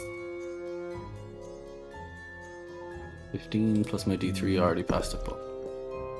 Oh, there's no d3s on this. No, it's a D6. It's D6. D6. 1, Have 2 fun. is 1, 2 and 3 is 3 and 4 is 2, and 5 and 6 is 3. Yeah. 2. Yeah. So, 17. 18. Effortlessly get down. No problem there. Easy. Oh, I get Dimitri goes next. Oh, thank you very much, Carmine Princess. I love that name. And he basically huffs the big bomb on his back with one hand, and he puts Drachnik on his back as well. With one hand, he eases himself down. You have a natural 20. Oh, hell yeah. Basically comes down and just plops the, hands the bomb back over to you. Thanks, man. Morrilla, come. And Morrilla kind of totters on down. Roll the legs check if you want to use the rope. But can Dimitri get me down in either No, way? he's waiting to catch it in case you fall. Oh, okay, that's grand.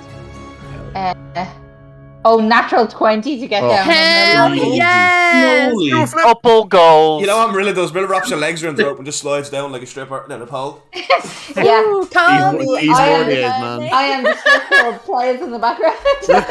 Oh my god. Okay. Is there anybody left that hasn't gone down yet? Okay, Dave. Yeah. Should we go for it? I'll just go on. Yeah, just go on. Go. I'm waiting to catch him as well. Okay. 12. I'm like, whoa. You use the rope? Yeah. Yeah, you're absolutely fine. You get down, no problem. I just kind of jump up and dust myself up. Okay. I'll lead the way. This is Maybe Are don't. you okay, Joker? I'm fine. That was a Maybe pretty good don't fall. be ruling straight ahead, my friend. Yeah, Dimitri says, Joker, can I speak to you alone for a second? Yes. And he kind of calls you off to the side and he says, this is not something of brawn. You are the tallest of us. You must go first in case you fall in. You must use your mind, and you must keep your wits sharp to find a path through it. Watch out for pitfalls and dips. I'll do my best. Am I at the edge of the water now, Daryl? Yeah. Okay, I want to lean over and just very lightly touch the surface of the water and cast my cantrip of shape water. Yeah. But it has no effect, so I want to basically create a 5x5 block of ice, but it has no effect if there are living creatures in there. So if there's living creatures in this entire swamp? Within the 5'5" space. Oh, okay. Right, yes, that works fine. Okay, Oh, so actually, Yeah, it works fine. Okay, I'm going to turn to Scrib and say, I'll create a path for you with these blocks of ice. Cool. I will cast light on my hammer. Be like, lead the way. Now, I do recall you using that before Yes. in the Underdark. I can only create 2 at a time, Yeah. so like in Personally- tandem. Just... Personally, I kind of thought Dave was a bit lenient by letting you walk on ice without any checks. Mm. I thought he made you had to do a deck Did save. he make you do a Yeah, dex check? there was a deck But save. then if he did, then I think that's the right call. So for every block of ice you step on, you'll have to pass a DC check. If you're wearing full plate armor like Scrib, you'll have a disadvantage. Yeah. Well, shit. But yeah, look, it's better than nothing. So what's the story? What's the chain of events here? Who wants to go first? So I'm going first. I lead the way, yeah. And I light another torch and I hold it up above my head as I make my way through, with my sword dragging behind me. Roll me a investigation. Can check. can I just double check? I just want to double check the first instance of the shape water. You instantaneously move or otherwise change the flow of the water as you direct up to 5 feet in any direction. This movement doesn't have enough force to cause damage. Can I Moses the water? No, because it's more. 5 feet deep. Say it to me again. You instantaneously move or otherwise change the flow of the water as you direct up to 5 feet in any direction. This movement doesn't have enough force to cause damage. You can Moses the water up to 5 feet down. I attempt to do that first then. Before me? Yeah, before anybody makes a move. Right, where are you gonna do it on the swamp? Are you gonna Pardon? Are you gonna look around the swamp first to find a shallow part, or are you just gonna do it on a random part? Yeah, I'm gonna fight in a shallow area. Roll me and start from investigation there. check. Can I help her with that by? No. Nat 20! Never mind. 22! Never mind. Sorry, investigation check. You totally can, yeah. Hell yeah. You find a perfect plot of water that if you part it, there is actually an elevated piece of ground underneath it. It's covered in mold and damp, but Scrib could walk across that no problem. Mm-hmm. The most of the swamp is between 5 to 9 feet deep. From your perfect 20, you can tell that. And the water is coming through, because basically, to describe the swamp to you, stalagmites and stalactites are linking all along the swamp, creating these kind of pillars, and water is running down them in to create this stagnant swamp that you can see before you. Every now and again, you can see a bubble pop up, Other than that, no, it's fine. Yeah. So you begin. So do you want to go first? And Yeah, I'll kind of go for it first and try and find a problem shallow is path. that when you go into that 5 foot square, when you cast out the next 5 foot square, the one behind you closes. Can I move it so that it as I move it closes behind, so it's almost like a trail? You could do it for you, but not everybody else. Well, for at least me and Scrib. No, because you can't share the same square. At least Scrib. Do it for Squid, but he'll have to go first then. That's fine. Oh. Daryl, take a break for your smoke. No, I'm the DM. No. I have to pee anyway, but you should take a break for your smoke. Fine, we'll take a quick break, guys, right? Kind of, if you want, We'll try to figure out the music anyway. Sorry. Just we'll have a little party Smoking is discussion about what the fuck horrible. we're doing, actually. Back in a Yeah, sec, yeah, right? yeah. Back in a sec, guys. Yeah, Joker's going first. Easy. There's no, we're not doing I'm magic just shit. basically trying to find the best way to get you through. I don't Yeah, but- care about me getting dirty. Cool. I was going to suggest that I walk beside. Send the big Goliath first, man. He's big. No, that I'm 100% fine with Yeah, that. yeah. If you, Doing our magic stuff, and this place is fucking huge.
Make sure you guys are turned on so everybody can hear you.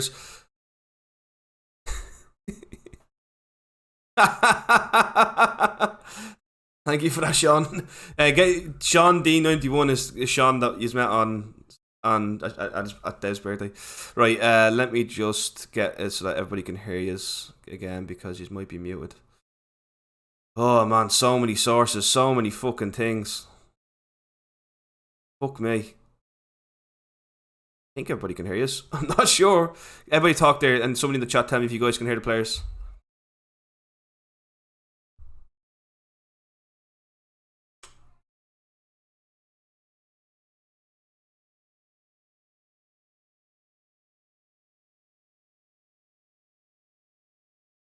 We're in Morrilla. That can't be right. Oh wait, that's right. Because second there.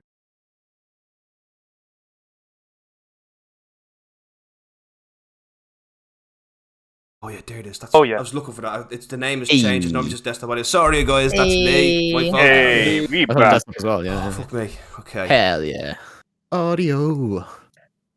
That fella. And that. What? Okay, cool. Get Right. the fuck out of here. I'll pass it on. Cheers. Okay, that's not for me. Okay, cool. Okay, thank you guys. Oh. Thank you. Okay, inwards we go. Okay, so who's going first? It's Colleen first, followed by Scrib. Are we all agreed on that? No. Yeah, we had a talk, so we're gonna go Jorkar first. Jorkar can go first. Okay. And basically... Jorkar, yeah. I'm going to climb up on his back. Okay. Can I suggest to the party that I want Scrib to be with me, like close with me, or in the middle of the party as we're going? I'll be right behind you. Okay. Then I'll be directly behind Scrib doing the Moses. Yeah. Okay, cool. So, do me a favour, Jorkar. Roll me. Did you roll an investigation check back there? Yes, I did, and I got fucking 9. Okay. No worries at all. So, after travelling for a few minutes, you guys begin to realise that this swamp water is very thick and very difficult to get through. Except for you, Scrib, who has a very easy time because it never touches you. So, what I need everybody to do is I need everybody to make me a con save and throw. Oh. Yeah. I'm on Jorkar's back. Can I? Ooh. 20. 13. What? I still have to make one. 20. Okay. 14. 13. Anybody get under Yeah. 14? Do I have to roll, Daryl? Seriously, why would you not have to roll? Do you know? And he's up on my his back. Oh no! Oh, well then, Jorkar, you roll at disadvantage.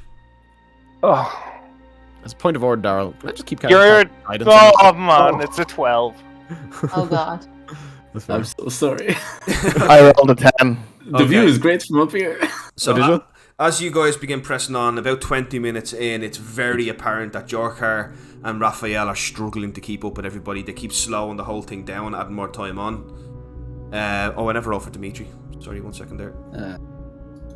When I see that he's struggling, I'm going to get down and start using my pike to poke the ground in front of us as well and give him a hand to wheel Oh, through. by the way, anybody wearing heavy armor also rolls a disadvantage. I need to point that out. Hell yeah. So Dimitri is. Yeah, I still got 13. Good. I have half play, which counts as medium armor. Yeah. Sorry, any form of like metal armor slowing you down, like medium armor upwards. Oh, really? So me. Yeah, medium armor. No. We'll go heavy armor only. Because I have medium armor on, because it's the only thing I can wear. Because I'm wizard. So really, it's just Scrib and Dimitri. Dimitri is also struggling to get through it with his. He's slowing everybody down as well. Okay. So time, Marilla, you did okay, did you? I got over 13. Marilla, 14. this is horrible to you. This is filthy, manky swamp water, and you can't help but be irritated by the fact that Pim is completely fine and clean, and you're filthy. Who? Not Pim. Scrib. Darryl, to be honest, this is where Marilla's like true colours come true. I'm actually going to stay back and like help Dimitri. Okay. Not in a bad way. Just this is like literally Marilla's thing as Dimitri. Okay. Brilliant. So because of that now, because you're helping Dimitri, he no longer has a disadvantage, but you do. Okay. So as you guys pass on, about an hour passes, Not so from when you originally went in, so 40 more minutes. I need you all to make me a second Constitution saving throw. Say, Dara, point of order. Can I just keep casting resistance on myself? Because it's a cantrip. What does it do? It just gives me like a D4 to my next saving throw. What's the duration of it? A minute. But if it's a cantrip, it's a bit weird having two of them because guidance is the same. It's just like a minute, but it's a cantrip, so I can just like keep doing it technically. Yeah, you can. Yeah, you can keep praying to Azrael keep helping get through it. Yeah. Might as well. Before I make this roll, I would like to throw Bercy off my back because I know I can feel him slowing me down. Yeah, I said when I saw you struggling, I got down and I started using my bike to poke the ground in front of us to help you. Oh, that's not good. Okay, cool. I rolled a natural one. Okay, cool. I got a 9. 9. Okay, anybody who got under 13, you cause your party to continuously slow down. So you have to have somebody has to help you get through this part. So how many failed? Hey, Daryl, I failed, but I'm 3 of us, I helping think. Dimitri. Yeah. But because I'm helping Scrib, would he have disadvantage? No, because you're not carrying him. Okay. No, Scrib does not. Scrib doesn't have a disadvantage. No. Okay. Sorry, Scrib, you're immune to these rolls because you're not touching the swamp. Okay. Yeah, no, you're absolutely fine. Dimitri's fine, but Morrilla, he then wants to help you, so he now has a disadvantage. Okay. You got in 13, so you pass. So Dimitri starts helping you get through it. So that's Dimitri and Morrilla tied up in this. Then, so who else failed? It was Scrib. You're fine at the roll. You failed, Jorkar, did you? Yeah, I got. What about you, Bercy? I got 15, but I'm gonna help Raphael as well when I see him fall. Yeah, I'm gonna get to Raphael in a second. So yeah, you're gonna go help him. So you roll with disadvantage. From now on? No, just for this roll here. Cool. So that's 22. 15 for disadvantage. 15 for disadvantage. Okay. So you're fine. You're not gonna. You're fine. Because there's no one to help you, Jorkar, you take a point of exhaustion because you are. It's becoming too much for you. Where do I do that? Sorry. It's on your card. Don't worry about it. Just mark it down. In conditions at the top right, exhaustion. next underneath your HP conditions. Exhaustion. Oh yeah. It's good. It's exhaust. Yeah. Yeah, there I see it. So you have the point, and then for you, unfortunately, Raphael, you feel something wrap around your leg and begin to pull you into the swamp. Oh! As you guys just see, Raphael goes under the water, and Dimitri can't. The only person that can help you now is Bercy, because he went over to help you. So Bercy, I need you now to roll me. Well, the minute that happened to me, man, I misty stepping. No, you rolled natural once. You're not able to. You've been pulled under. You can't get the words out while you're underwater. You get me? So you get pulled under. Bercy, you need to roll an athletics check to try and stop it from happening. To grab onto his hand. Oh my God. I'm going to bolster myself again with my bolster and magic. Yep. Do I have time to do that? No. This is a reaction. You got to just grab him and go for it. That's okay. Athletics. That is a dirty 20.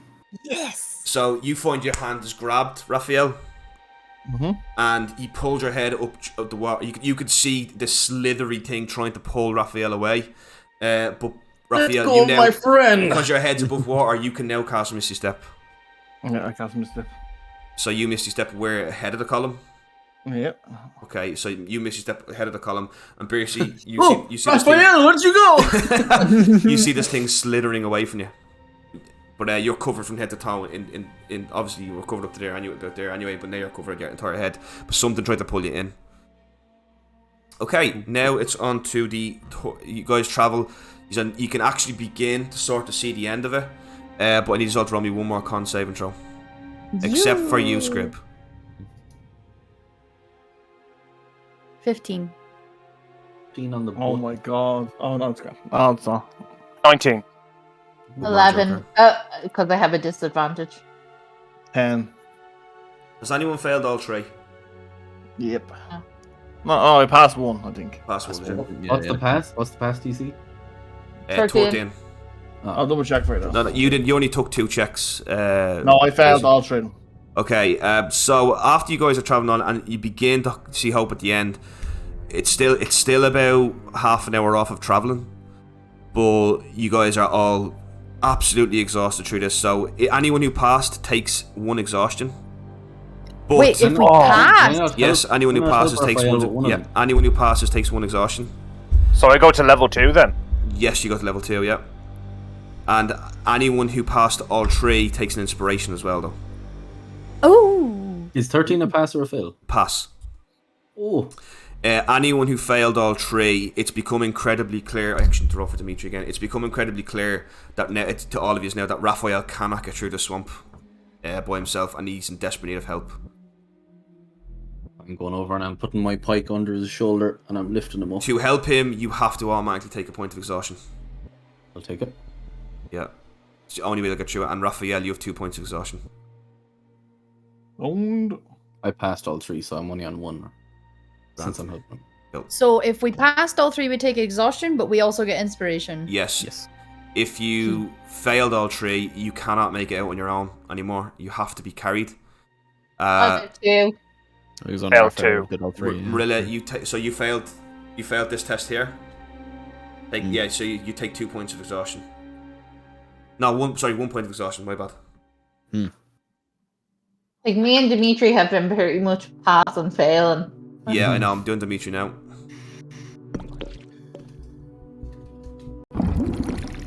Yeah, Dimitri's fine.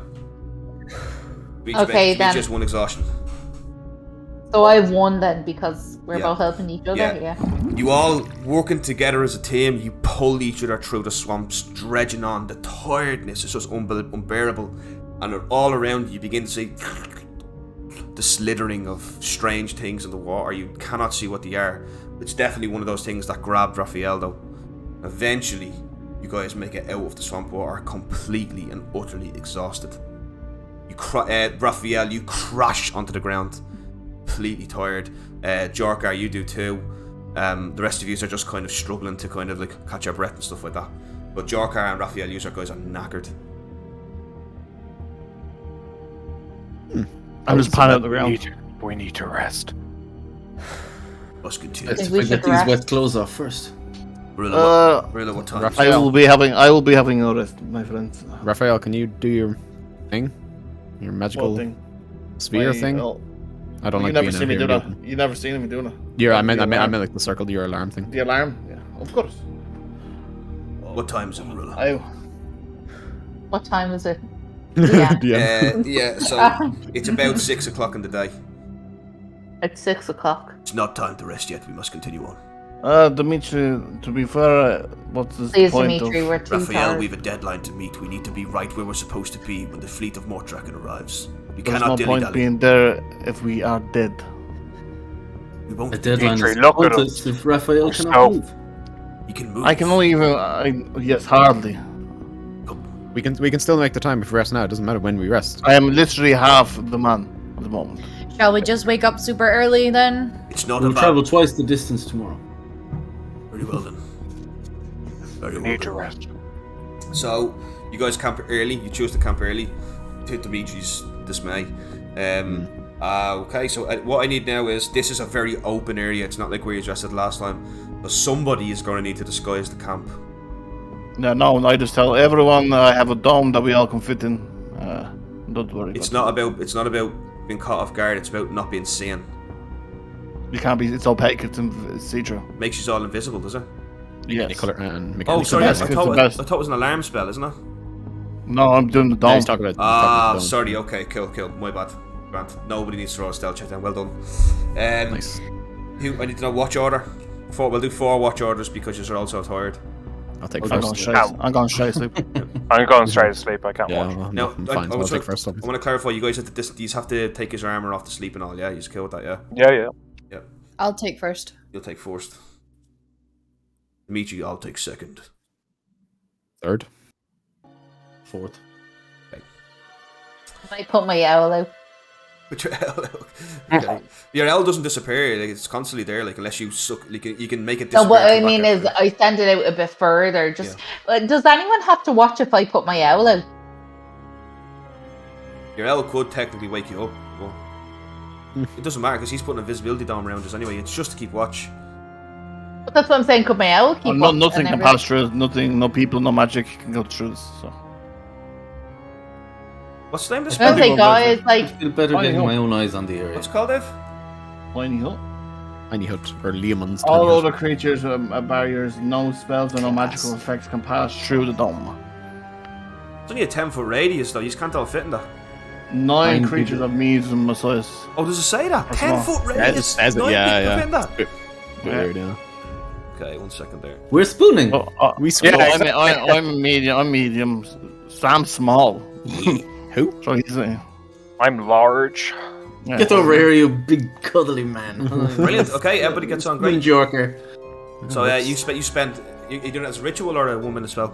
Ritual. Yeah, ritual. Yeah. So you can see that Raphael walks around the camp, like muttering these kind of slow incantations. Colleen and Scrib and Morrilla, you guys know he's casting a ritual. He's basically slowly, instead of literally get the magic out as quickly as he can, he's gently drawing the arcane powers to him as he speaks Draconic. As the Draconic words of the spells. So you guys go asleep with complete and utter grand. You all recover 1 exhaustion point. Oh, yes.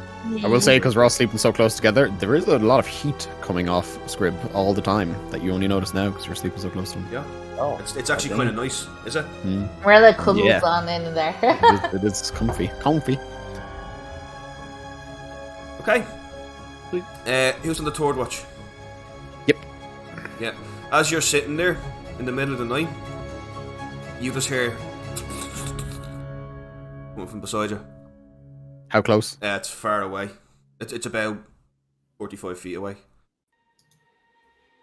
I'll make sure nothing else is making noise and I'll just watch over there. Everyone's kind of just asleep, and you kind of see walking along a party of drow. About 6 of them. They walk along and do you speak Undercommon? Nope. You have no idea what they're talking about, and they're kind of walking around and they're speaking kind of like in this guttural underdark tongue, and you see one of them. They kind of sit down for a minute and they look at the swamp. You see they're looking through it and they're trying to, and they take a map out.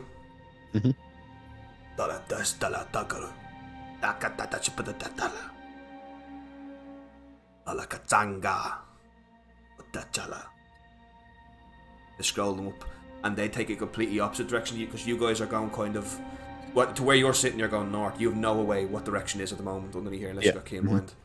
They go that way, a different way. You know you're not going that way. Yeah, fine. But roll me. Have you ever dealt? You have actually, funny enough, you have experience with Underdark a lot. Yeah. So I want you to roll me a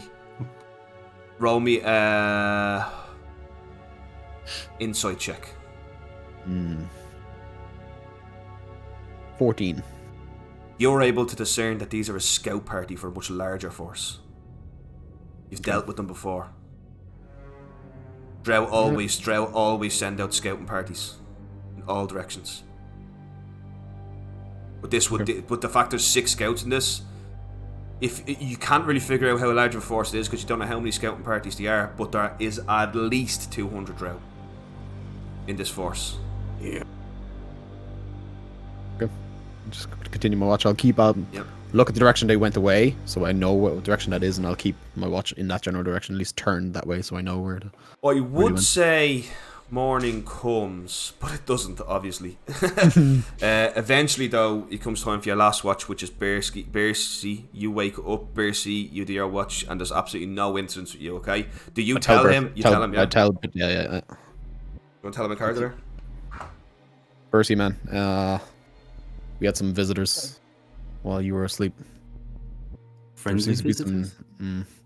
No. We had some drow scouts checking the area. They went off that direction. And drow are bad? Generally, yeah. Everything down here is bad. Well, basically, you'd know Joe bad. Oh my god, you'd know Joe bad. Yeah, like there's no race in the world that's not the surface world. Every sentient creature knows that what lies beneath the earth is an enemy. They are an enemy of everything the surfacers stand for. When the Great Divide happened, when Silex shattered all Heather, half of the city fell into the Underdark and created these people. These people, developed differently to the people on the surface because they never experienced the war against Soilic and they never experienced the rise of Morness and the Pantheon. They found different gods, much more eviler gods. And most of the Underdarkers worship Uothwa, the Drow Father. Not a pleasant god. He's not even on the Pantheon of Mornest. He worked at Soilic. He was left over from Soilic. He's known as he's a cosmic horror. He devoured many of the other cosmic horrors to become as powerful as he is now. The Mordraken worship Harkemiz, a different one, the Dragonborn. So, Drow are bad. Oh yeah. Anyone in the Underdark is considered bad to a surfacer who's never been down there. I just look back at the sleeping Raphael and I say it's a good thing our friend has us covered the way he does. Yeah. I hope it works. Well done on your watch. I'll take it from here. Wake us immediately if you see any more of them. Of course, my friend. Get some good sleep. So it passes absolutely fine. It's time for you to wake everybody up. Cool. I very quietly shake everyone awake. Darrow, just a question. Do I recover any HP? Yeah, you're fully recovered. Oh man, I keep spilling my fucking Coke, sorry. Don't worry about it, man. That happens. Just when I'm shaking people awake, I'll just be like, That's my chair. wake up quietly. We had company last night. What kind of company? There are drow scouting the tunnels. Bro? Shit. Well, So we should take it nice and quiet. Nice and easy. how long ago was it the days passed?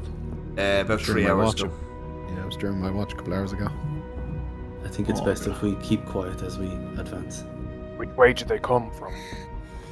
Pointing in the direction I heard the noise the first time. That's the way we're Which going. way are we going? That's the way we're going. Dimitri, we have to find a different way. No, there is no other way. We don't have a choice. So maybe it's better they're in front of us and not behind us.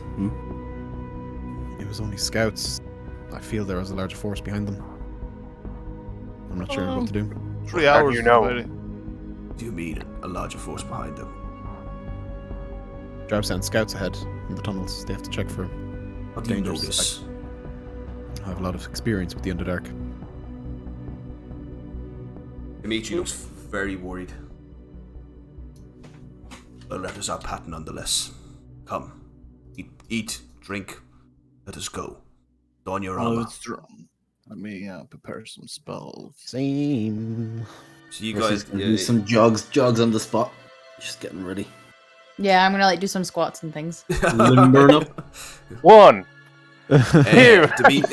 Dimitri comes over to you, Morrilla, and he gives you a kiss. He's just like, you can tell by him he's incredibly worried about this news. Dimitri, why are you so worried? Do not concern yourself, Morrilla. We'll be okay. No, I know this, but I can tell you're worried. Well, a large force of Drow would have anybody worried. Dimitri, I will say myself and my companions on Naru, we defeated Drow. We defeated it. And Daryl, what was that big spider thing? A droider. We defeated a droider. Hell yeah. Very well, but we are only 7. They are many. But then we're not the 7 best. Even still. Oh, you start speaking. Even still, 200 Drow. Raphael, we need to keep our wits about us. We cannot win that war. Oh. We might not win the war, but we could win the battle. That's a battle I'd rather avoid. First he's doing some lunges and he's just like, 30 drow each? I think we could take them. What about At you, least, Scrib? With all your experience, do you think? Do we have a choice? But you Go know ahead and yourself, come back. Scrib, 200 Drow would wipe you out. At least they don't have the element of surprise. We know they're there. This is true. Ah. Let us Maybe press we on. should What eat. what We should knows eat that and walk. we're here? So if you see anything weird out of the ordinary, assume it's an ambush and let's run back here. Huh? Can I do an investigation check just to see if I hear anything in the distance? Over. It'd be a perception check. Perception? Sorry. Yeah. That is 20. You can't hear anything in the distance. Okay. Yeah, no. All you can hear is the bubbling of the swamp behind you. Don't forget, Dimitri. I can send Hathor. It can be little Hathor. That may not Forward. that may not be the worst idea. And he can let us know if anything's. So I sent Hathor. Yeah, he'd fly. Kinda, yeah. He flies ahead. Yeah. So you guys continue on the road, yeah. Yep. Let's go, man. You press on for a fair amount of time. Another 8 hours pass, and I mean, this is just dreary at this stage. Everything looks the same. It's like almost torture. You would give anything to look upon the sky now. Something you've taken for granted all your life: the moon, the sun, the sounds, the fresh air is also something. No wind. Like, there's no wind down here. Everything is stagnant and dead. There's no plants. The only thing you see is mushrooms, which once again Dimitri has warned us to stay away from. This place is a little too familiar. Scrib, you know yourself how dangerous mushrooms are in the Underdark. Absolutely. Make sure no one goes near them. I hear Bercy saying, "Oh, this is too familiar." I go, "What do you mean? Have you been here before?" Not here, but I know what it's like to live in the dark every day. Okay. And I just kind of look at him with a suggestive look. Perhaps we have look back. perhaps sending the big guy up front is not really the best. Is there anyone who is capable of sneaking? I agree. I hold my I'm pipe looking at and you, Colin. turn invisible. Oh, I'm not the stealthiest. he's gone invisible, by the way. Shadows just wrap around me and I turn invisible. Oh, okay. How long does that last? There we go. Let me check. I point in his direction and I go in his behind. I will keep in contact, friend, from a distance. I'm just astonished because I looked at Colleen and next time Bercy's gone, I was like, "Where is he? Where's the little guy?" You hear that? You hear that? You hear that in your head? Up to an hour. Concentration. Ooh. Go invisible for up to an hour. Yeah. It's cool. Okay. Shadow touch, baby. I look at Dimitri and I kind of whisper. I'm like, Dimitri, I can go invisible too. Should I? Or will I hold off? Say not to go. I like you hear my voice like right beside you. I go like this. I will take the risk this time. You can take it next time. I go like this. Shut up, Bercy. Bercy, just kind of keeping diagonal length from me, about 120 feet, roughly. And then I can talk to you in my mind. You just hear Bercy counting his steps while he's walking away. When I get to about 100, I'll stay there and keep within that range. Just every like 5 minutes or so, I just point and I use message to send him a message saying, "Well, is everything okay?" You can reply to this message and you can reply it back in your mind. Yeah. Almost like a walkie-talkie with 120 feet range. I kind of walk beside Scrib just to keep him kind of protected since he is the payload, pretty much. Yeah, cool. Yeah. You guys travel for like almost 8 hours, completely uninterrupted, but eventually, Bercy, you do come to a spot where you can see there's a passage going down. Mm-hmm. So you stop, right?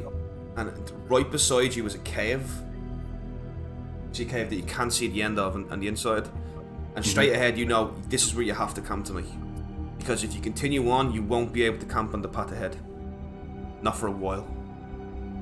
Do I think that? And you're beginning to understand now the travel of the Underdark, because you can feel the tiredness of your bones. You can't see the sky, but your body's beginning to adapt and know when to sleep. Well, I'd know when to sleep from being in the dark. Well, actually, yeah, you'd be fine. Actually, yeah, you know when. You know, you could tell. You could tell using your well-traveled mind. If you could press on this path, you could very well end up walking for hours, and not being able to camp. Whereas if you stop right now, you can camp here, and there's a cave right beside you too. Okay, I'm gonna stop where I am, 100 feet ahead of them, and I'm just gonna start setting up like a little bit of food and stuff, waiting for them to come up. Eventually, everybody catches up, and you see that Bercy's setting up camp Alright, I'm gonna cast Locate Creature. What does that do? And lets me describe a name or a creature that's familiar to you. You sense the direction to the creature's location as long as that creature's within 1,000 feet of you. So is that specific to one thing, or can it just be like a type of creature? It's up to you, man. It's got to be like like a minotaur, elf. I can say drow. You could say drow, yeah. So any creatures within 1,000 feet of me that are of that, and I know the direction they're moving. How many? If they are. Is that a kilometer? 1,000 feet? Yes. It will be. 1,000 feet is Kilometer, more, isn't isn't it? No, it's more than that. More more, 10 yeah. inches. the mile, no? Let's see. 1,000 feet is not even like it's the 0.3 of a kilometer. Yeah, it's not far at all. Yeah. Oh, really? Oh. 1,000 meters is a kilometer. That's what it is. Yes. Yeah. Yeah. Okay. You don't sound any drow. Okay. What about my L? Hathor has come back to you. He's exhausted from flying. Yeah. Yeah, he hasn't seen anything. Put my hand on Raphael and I go, we need that little dome thing again. Oh, I'm so Oh, sorry. just before he casts any magic, can I sit down and close my eyes, and I'm gonna cast Magic Awareness. What's that do? Is that okay? As an action, open your awareness to the presence of concentrated magic. You know the location of any spell or magic item within 60 feet of you that isn't behind total cover. Just make sure nothing's following us. Nope. I can't do that? You don't detect it. Entered the chat. Thanks for Oh, that. Vecna has entered the chat. Well, so good. Very much appreciated. Thank you, buddy. Okay, so you don't detect anything. There are small residual effects of magic coming from that cave. Which one? Cave right beside you. Okay. Let the lads know. So just when I cast this as well, What's there's the a range really on it? faint 60 feet. Yeah, there's a small residual effect of it. Like it's tiny, minuscule, like unthreatening. There's a really faint tattoo of an eye on my forehead, and when I cast it, it turns purple and the eye opens up and looks around. Good as fuck. So when the eye closes, then I'll let the lads know that. But yeah, so How long do you do that for? It says until the end of your next turn, so I assume it's like just a couple of seconds. Yeah, 6 seconds. Oh, well, I've always been the curiosity one, so I run over to the cave. No, not that. That's the magic cave. That's the magic cave. It's the reason why I want to go there. Cast guidance on him before he goes over. You want to go into the cave, do you? Yeah, you got guidance on it. Yeah. Well, at least have some backup, and I run after my pike. All right. right beside me. So who's going into the cave? I followed Raphael. So Raphael, Bercy, is that it? Yep. No, we're supposed to camp Raphael. Come back and sleep with us first. Bursky, it's just a cave. You sense little magic. Let me have a look. Okay, but You're not too curious. far. Not too You're not far, curious. Raphael. There could be wonders in there. Keep your eyes out. I'm gonna be keeping a good old eye out. I just want to say hello to Vash Cowboy Spike Seagal for probably the best name tonight. What a name! David Rich. Oh my god. That's a fucking stellar name, bro. Vash Cowboy Spike Seagal. Right, so when you enter the cave, who has dark vision? I have 60 no, feet I'm dark not. vision. Bercy? Not me. I'm gonna light a torch and follow him in then. Okay, and what about you, Joker? I'm not going. I'm staying with Scrib. Oh, but I don't have dark vision anyway. Okay. I'm closing my eyes and focusing on my hearing. I'm trying to perceive anything that might be coming towards us. So Dimitri kind of looks out at Scrib, Morrilla, and Colin, and he's like, I'm going to go with him. Oh, Dimitri, Careful. be careful. Be careful, I'll go in. He picks up Zax and he goes in. I'm gonna go follow Dimitri. Morrilla, Dimitri, if you're gone, I'm following little you. lamb, come on. No, Dimitri, you either stay here with me or you go in. I'd rather stay here, but I'll go in if you want. He looks into the cave, and he looks over at you, Colin. Mm-hmm. Take my place. Well, of course. But should we need you, Simply call. I will. Let me get that number. So, back just to the tree. Can I have your number? Can I have Back your hair look ridiculous.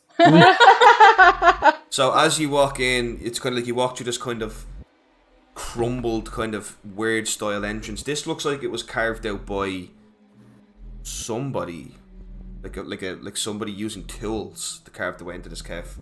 But once you get in, it's an actual natural cave. And dead ahead, you see a passageway left, you see a passageway right, passageway ahead of you, and slightly to the side of the passageway ahead of you, you see this large stone with all these ancient ruins that go down it. So this is before all those big forks in the road, right? Yeah. Okay. Raphael, we go as far as you and no farther. No farther. Look at the discovery. We could be the first people here. And possibly. Oh, I'm super excited. I'm super excited. And I run over like a little child. I'm literally keeping an eye out everywhere. Yeah. This place is dead quiet. Yeah, I go over to the oak with the big. We're just like all ruins on it. Stuff on it. Ruins on it. Yeah. There is truckloads of transmutation magic inscribed into this. This may have once been a boulder of moving. Can I roll? Is there any languages on it? It's written in the language of Draconic. I don't speak Draconic. So can I just take 10 minutes to cast comprehend language? You know what, Dave? I'm going to give you Draconic. Because you went to Magrotov, that you really should have that. That's the language they write in. So I'm just going to let you have that, okay? Oh, goodness. Backstory. So it's basically just all different kind of draconic ruins designed to command this boulder to do things like the move and stuff like that. Only one rune still has any vestige of magic left in it. Oh my god, we've got a follower. Hey. Welcomes you, brave adventurer. Thank you very much for the follow. Much love. And I think from the way he's talking as well that he's very near where I am. Oh really? Yeah. Yep. Bash cowboy spikes. Smell of my people dying. Even types with an accent. No bother. No bother. No bother, pal. Yeah. But there's one room with a vestige of magic in it, and that's very likely what Bercy was kind of. Very sure. That's what kind of Bercy was probably talking about when he's detected magic. This Can boulder I see is if, useless now. Can I see the sense of the magic? It's just you could just see it's like one little room. Just Okay, I know sure. the school of the magic as well. It's transmutation. Yeah. Oh my god, we've got a follower. Did you call for what you said? Alright, pal. That's the story, buddy. I actually can't wait for Ballier 50 to come in. Ballier 50. Ballier 50 and Dawk 90. I walk around the boulder and how old are these scriptures look though? That would require an investigation check. Okay, I will investigate. No investigation. 18. Oh, 15, sorry. This boulder hasn't been touched in about 80 years.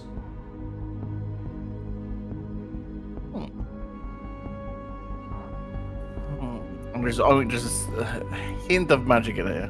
There's just a tiny hint of magic left in it. It's useless now.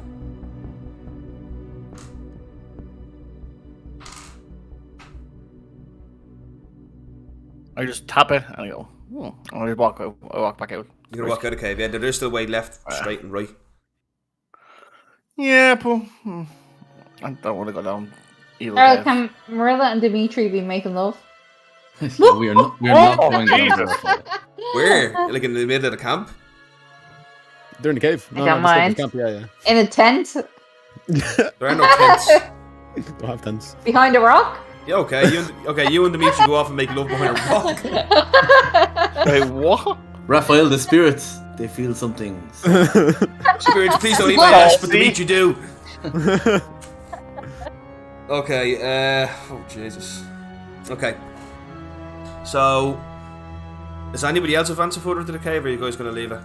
I'm dragging Raphael back. Okay. I'm walking. I'm walking. Okay, so roll me a grapple check. No, I'm walking back out with him. If he's walking out, then it's going with him. Oh, you're pulling him out of the cave? He was coming with me anyway, so... I thought you were going into the cave, Piercy. I thought he was walking out of the cave. Oh, I'm going out. I was trying to drag him back to camp. Okay. So, Colin, No, when I'm going back. the time you get in, they're walking back out. Back. Anything? A nice big boulder and 3 entrances. Just like... A nice boulder. Okay. I turn around and walk out as well. That was a pretty nice boulder. Okay. I do like boulders.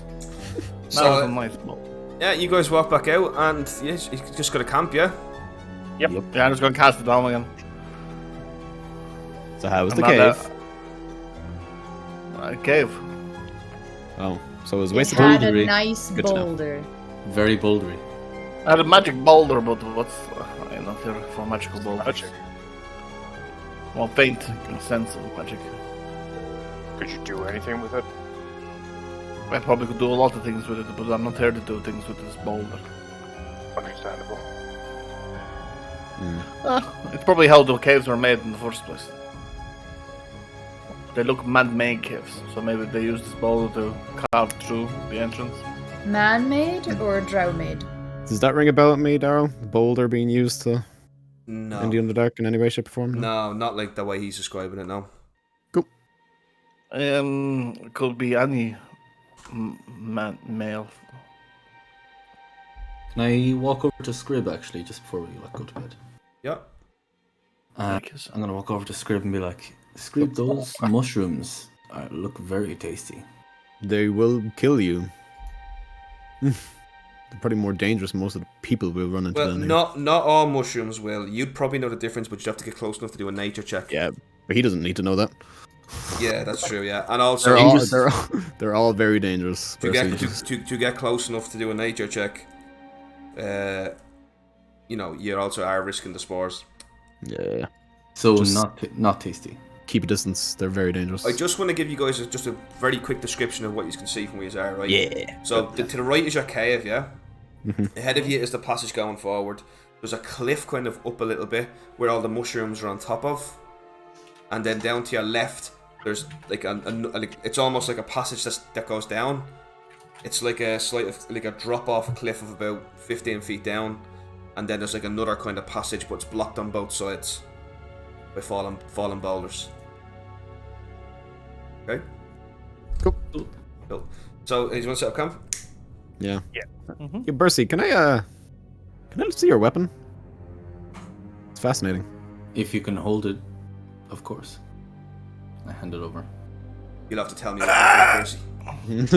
It's just whenever you hold it, you die. Filled with despair. You're just full of despair when you're holding it. The feeling of the Dark Realm is all you can get from it. It's like being buffed by and the happiness out of you.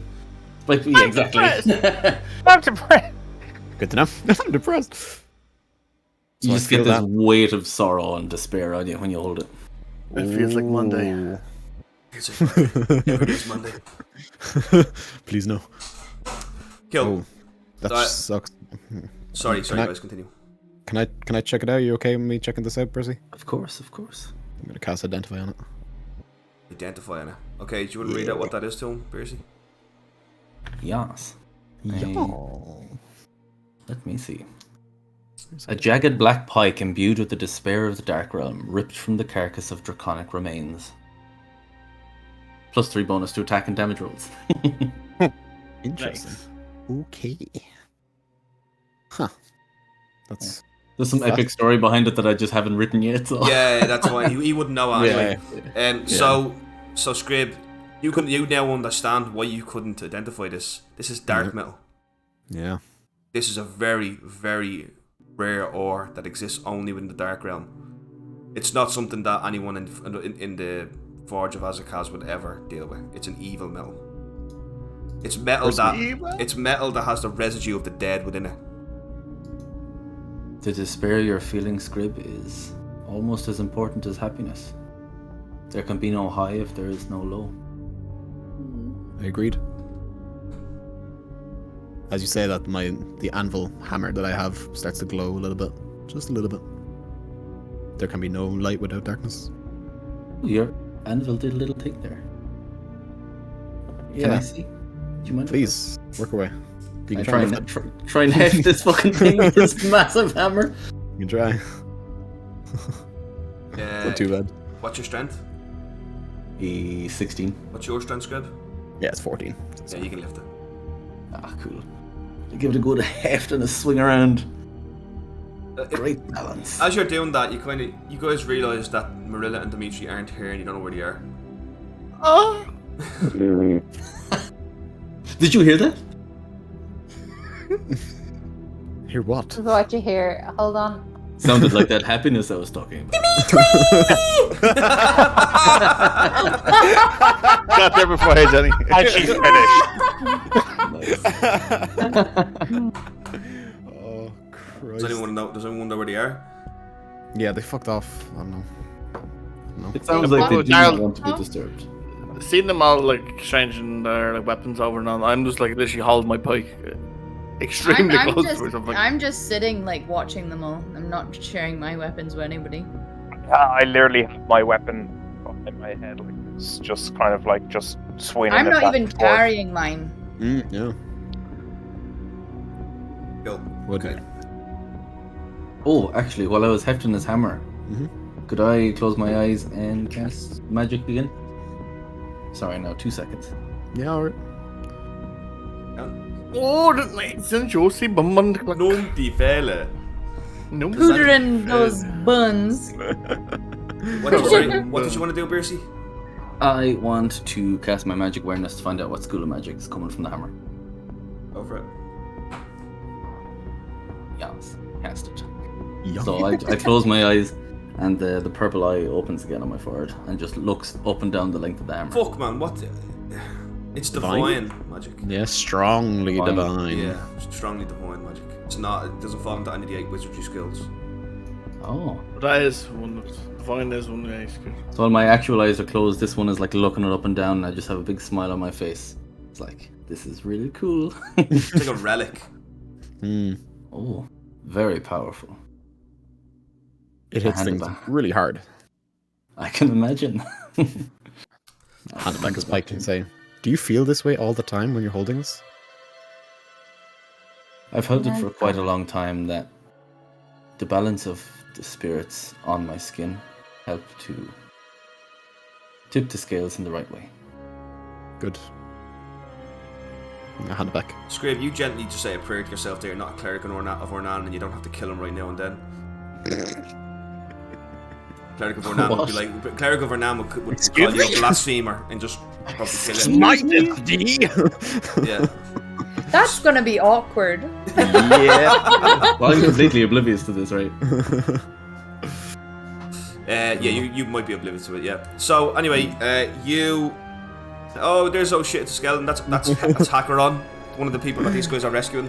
So, yeah, so... And Daryl, then I drive the spike through Hecht's neck. Oh, yes, go. As I piss down his throat. Oh my god. So, are you guys ready to sleep? Yeah. Yeah. Yeah. Thanks very much, guys. You don't have to do that. They're very good. Very Very good. good. Imagine not being subbed. Imagine. Imagine not making this epic. Oh! I need to know watches. I'm taking the last watch. I'll take the middle one. Take the first one. If I take a watch, do I recover? You still points of recover exhaustion? exhaustion, yeah, you still do. Oh yeah, I'll take the third then. Third, okay. The night passes again. Oh no! With complete and utter normality until the third watch again. Roll me a perception check, Joker. Did you cast your invisibility thing, Raphael? 20. Ooh, dirty. You're sitting there just kind of thinking about Jorkar stuff, you know. The last time you broke someone's nose, and all of a sudden you begin to hear How far? Possibly 10 minutes away. The echoes of the hall carrying it. This is a loud noise. The sound of marching. Coming directly for you.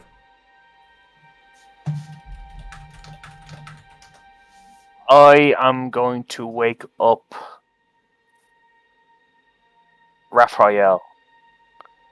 Right. Raphael, you're shook awake. Raphael, I hear something.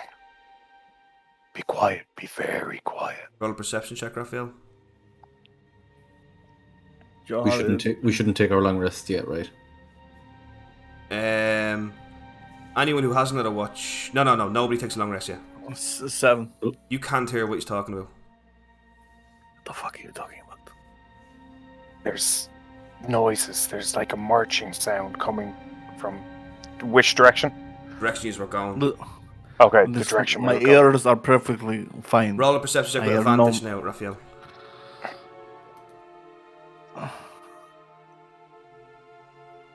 2 11s. You hear it too. Wow. You hear it too, man. What? And a bead of sweat immediately runs down your head. This isn't going to protect you from something like this. Because they're marching on the path you're currently on. They will walk right through your invisibility dome. We need to wake the others and hide in the cave. Do we? We just leave them here for a bit. No, I'm joking. Wake everyone. Oh my god. I'm joking. So we're going around. I'm shaking people awake. Yeah, it's not just enough though that you guys have to get out of the way. You guys have created a camp here. No, all we do is get out. Sorry, Buddha. Oh, dang. Buddha fella. Look at those names you got. Oh my Fella. god. Thank you, some Michelle. good people. Gal. Wow. Look at this fella. The bald Buddha. God, the bald Buddha, I love it. That was a short clip. Yeah. Johnny, man, you're a legend, bag man. Man, thank you very much, buddy. Much love from to make this epic fan. And to everybody who got one there. Let's see who got one. We got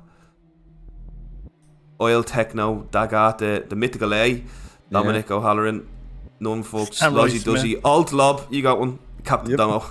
Laws. Hell yeah. Thank you so much, Jolly. You're a fucking Vecna worshipping lovely man. So I can leave the dome up and they'll just be busy with that for 8 hours. Meech's like, no, we need to hide everything. We need to make it look like we were never here.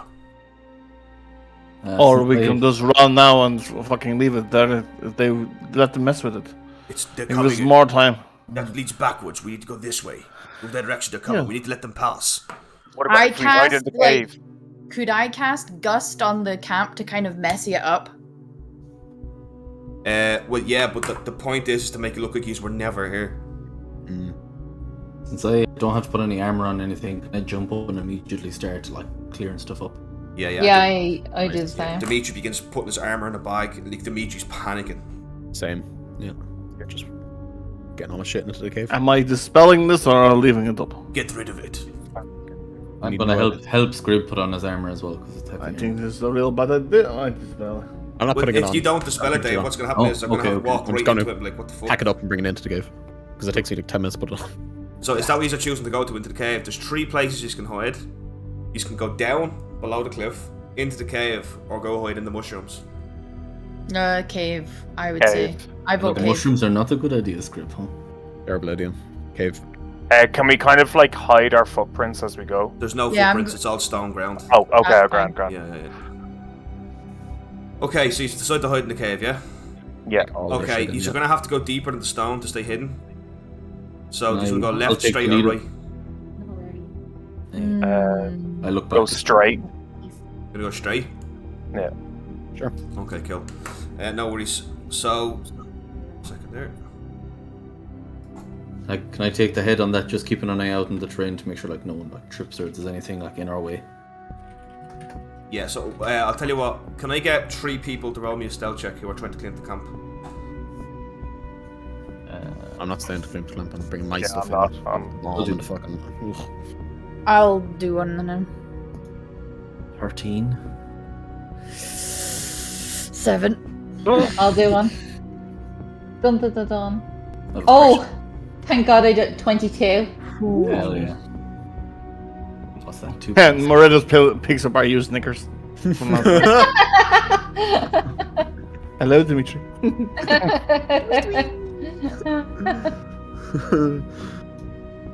So is that two passes and a fail, then, or is it 3 passes? Or Guess we'll find out. Yes, we will. oh my god, Oh god. Oh Lord. God, yeah. I feel like he's getting a battle ready there. That's why he's so kind of focused. Yeah. Getting that map up. Have to move 200 different trials. Oh. Oh, yeah. God. Hell yeah. We just add the music back in. Oh. Yeah, Silence fills the cave. I love how all our pictures are like shapes, and yours is just an evil ring wraith The Witch King, actually. ready to kill us. The Witch King of Alma. Okay, so you guys kind of enter the cave, yeah? I'm just gonna kind of... I have now just realised I don't have tokens made for all of this. So... All good. You guys are I'll gonna be be... Bruntness. So there's Morrilla. And you be Bruntness, Dave, yeah? What you be? Here. One last time. Too soon. Poor Bruntness. Morrilla, I have you. I can find you now. Hang on. My new character. Yeah, I was like, you were like Morrilla, and I was like, where'd I go? This is Brotonus. He loves me and then he leaves me. Bruntness.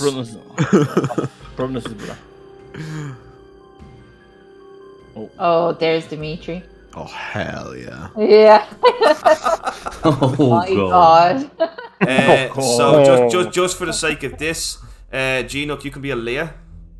Okay. And Sam, you can be Pim. Who? Would it not be better making Colin Pim? Who? I suppose that probably would actually, yeah.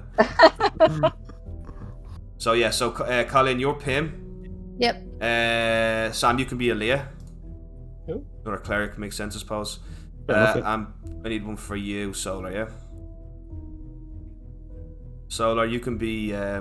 What about Samuel? Have you got one for him? Oh, I have Heck. Oh, no, do you know... Oh. I was going to do Naruto, probably too soon. Samuel. There we go. So, I have 1, 2, 3, 4, 5. Give me that boy. How do you get rid of the Who am I names missing? of the Who am I bottom row missing? 20?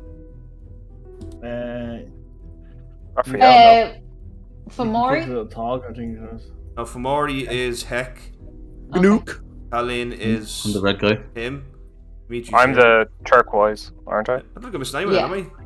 Yeah. I thought there was 7 of us, though. No, 6. Dimitri. 1, 2, 3, Dimitri 4, as well. 5, 6, And 7. 6 plus Dimitri. Yeah. So you had said that you were going to make Matt Aaliyah, and then I think you said, "Oh, we'll make Aaliyah Solar because Yeah. cleric." Oh yeah. So Oh Matt, yeah, I've so known to be Matt. Get one for Joker. Drez. Yeah. Yeah, Matt, you could be Drez, right? Child killer. Okay, so he's all running into the passage ahead of you, yeah? Yeah. Which was the entrance, by the way? Where you Your entrance is right here behind us. Yep. Gotcha. Let me just see how that looks on the stream. Does that look okay? Yeah, it looks fine now. Yep. Right. So you guys run into the room. I'll reveal it for you now. Whoa! Sorry, what was the result of those stealth checks? What's those checks? 13, a 22, and a 7. 13, a 22, and a 7. Okay, it's fine. He's managed to get past there, yeah. Who? So you've managed to make it look like he's weren't outside. I'm just carrying like 3 bags. Rubbish man. I am the rubbish man. I'm a rubbish man. I'm a rubbish man. I am smelly, horrendous rubbish man. Well, Daryl, technically, I have 60 feet of dark vision. That's all you can say. Technically, I can see another 10 feet this way. You only see Yeah. shades of black and white. Boy. Actually, Same. you see in Well, shades of technically- black and white, so you actually can't see shit. Technically, as a hobgoblin, I have perfect dark sight. Technically, I'm gonna put my hand on Raphael's shoulder because I can't really see where I'm going. I punch him in the face and say, "You're like a long time." I know it's Look out, just Get I off want me. to ask, we did I not get a full impale night you with rest. my pipe. No, you didn't. No, get we a full didn't. night rest, no. You get a short rest though if you need help back. Okay, so like that. You guys, are you going to move in deeper, or are you going to wait here? I'm gonna go straight ahead. This kind of middle up. You're going to go on this way, yeah? That's solar. That is solar, you're dead right. You are Drez. Drez. Yeah. Yep, Does in there. Drev have dark vision there? Shut up. He's in Because hell. I have 60 feet. Yes, but that's it. That's where I want to go. That's where I want to go. Yeah, but do you have a light source, Leah? I'll cast produce flame and have it like just in my hand for light. Okay, cool. So I'll have a torch. Is that all? Is that all you guys? Is that all you want to do? Anyone else want to do that, or are you happy to stay there? I walk up ahead and I say, "Turn off the lights, you fools." Hold on to each other. I'm gonna walk over here as well. I dismiss it. I put it out. Stamp on it. Whatever. Just keep quiet and wait for them to pass. Okay, so you just wait there. Your hearts are thumping in your chest as you just wait there, and you begin to hear as the army begins walking by, and you can hear them.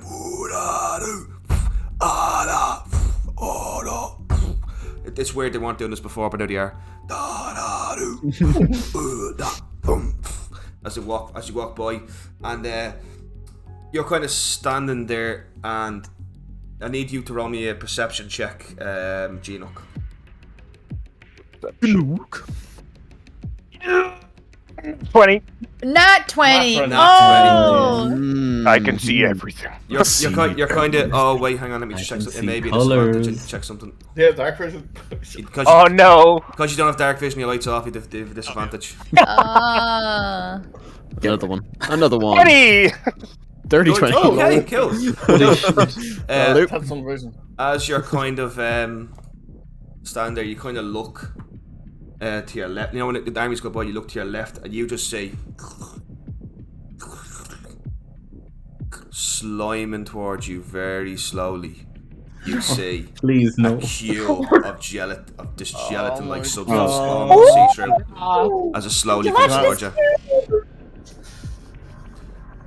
Roll for what initiative. direction? Oh, Yes!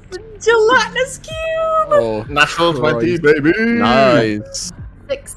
Oh Nine. god. Ooh, 17. I get advantage 20. on initiative, thank God. Yeah. 18. 7. Nice. Oh, I get advantage on initiative. Does that mean I roll twice? Yeah. Yeah. Yeah, You yeah. take Okay. quest. Hell Oh, yeah. thank God. 17. I was the same, I got a 2 and then an 18. 22. Berser are barbarians. Where- eh? Cool. Okay. I'll just roll for this thing.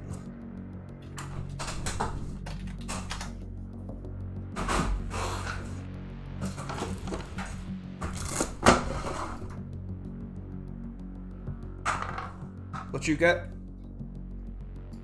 What did you get, Gino? I got 17. Cool. Because you notice it doesn't have surprise on you, and as it begins to advance on you, you actually now realise that this thing is not looking to. I get the comment out, but this thing is not looking to do anything other than completely and utter devour you.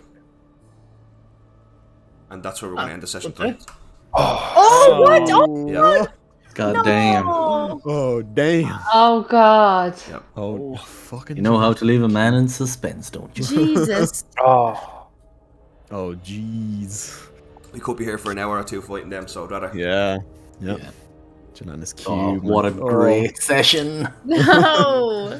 Next week we'll find out: will Genook survive? Will Morrilla and Dimitri ever stop having sex? Nope. Never. Nobody knows. Never. We know the answer to that second one. That was a Nobody lot of fun. knows. That was fun. so Okay. much That was fun. Brilliant. My god. A It was lot so of fun. intense. What a suspense, man. I hate the Underdark. A fucking gelatinous cube. And a drow army. How am I meant to kill Fucking it? So there's a drow army marching boy outside. So not only is going to While fight these we're things, fighting. you have to fight it quietly. Yep. Oh, it's pretty Fireball. slow though. We could just like walk away from it until the army passes. Yeah. How slow do you think these things are? 5 feet or something. No? Extremely. Like a Already snail. Yeah. Yeah, that's what I thought. I know what the movement Look, is. if it's Or do they slurping roll towards- like a I cube? thought it was a fucking roper first. Imagine. Suggestion. Thank you, everybody who tuned in today. Thank you, everybody. Hell yeah. Yes, Who thank subbed, you. followed, everything. You're all Thank you legends. so much. Thank you so much, Daryl. It was awesome. We will be back next week for the second part of our 2-part Escape from Fort Pysor special, where they will actually take on. This is nothing. The danger really begins next week. Really. Yeah. That's nice. See, Daryl likes the, oh god, I don't know, fucking torment. No, I don't like the torment.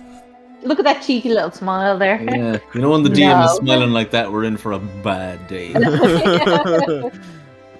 Yeah. So I think what we're going to do now is we're going to do a big sexy raid.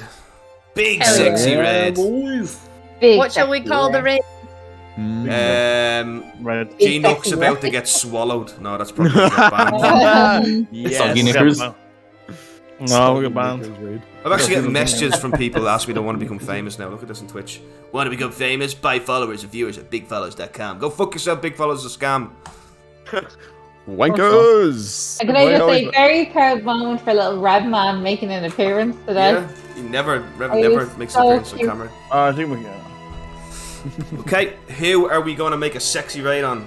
Somebody make me a raid message there. Yeah, what are we saying? How about make this actions? Make this a reaction. Make Epic this an epic action. Next week, though, I cannot stress this enough. Next week is going to be so much more intense. Like Actions make big reactions. epic actions and reactions. Make epic actions, yeah. Make epic reactions. Epic actions make Get it going? epic reactions. Okay, we are going. Who will we raid? Anybody have anyone that like the raid? Oh! Oh I can't believe you Wow! That's a jolly special right You there. know a great thing is like if the hand and eye just popped out the box. No effect, like, Oh my god, man. so funny, man. Yeah, well, if you guys don't know. Oh, Gaz is on, right? Gaz. Yeah, he's playing Oh, Jesus. Krabu Gameu. Krabu game. Oh, yeah, that big old crab game. Yeah, boy. We got cut up again. Right, Let's get there's to the bed, raid I'm up at message. 5. There we go. Hell yeah. Hell yeah. Okay. Hell yeah. Who's ready for a sexy actions and make epic reactions raid, bruh? Oh my god. Let's go. Ready? Born ready. Ready. Raid now. Raid now. Yes. Raid for ruin. And the world's end. Next week we'll see us. Raid now. Oh, bye-bye. Yay! Hell yeah. Ew. Gonna end the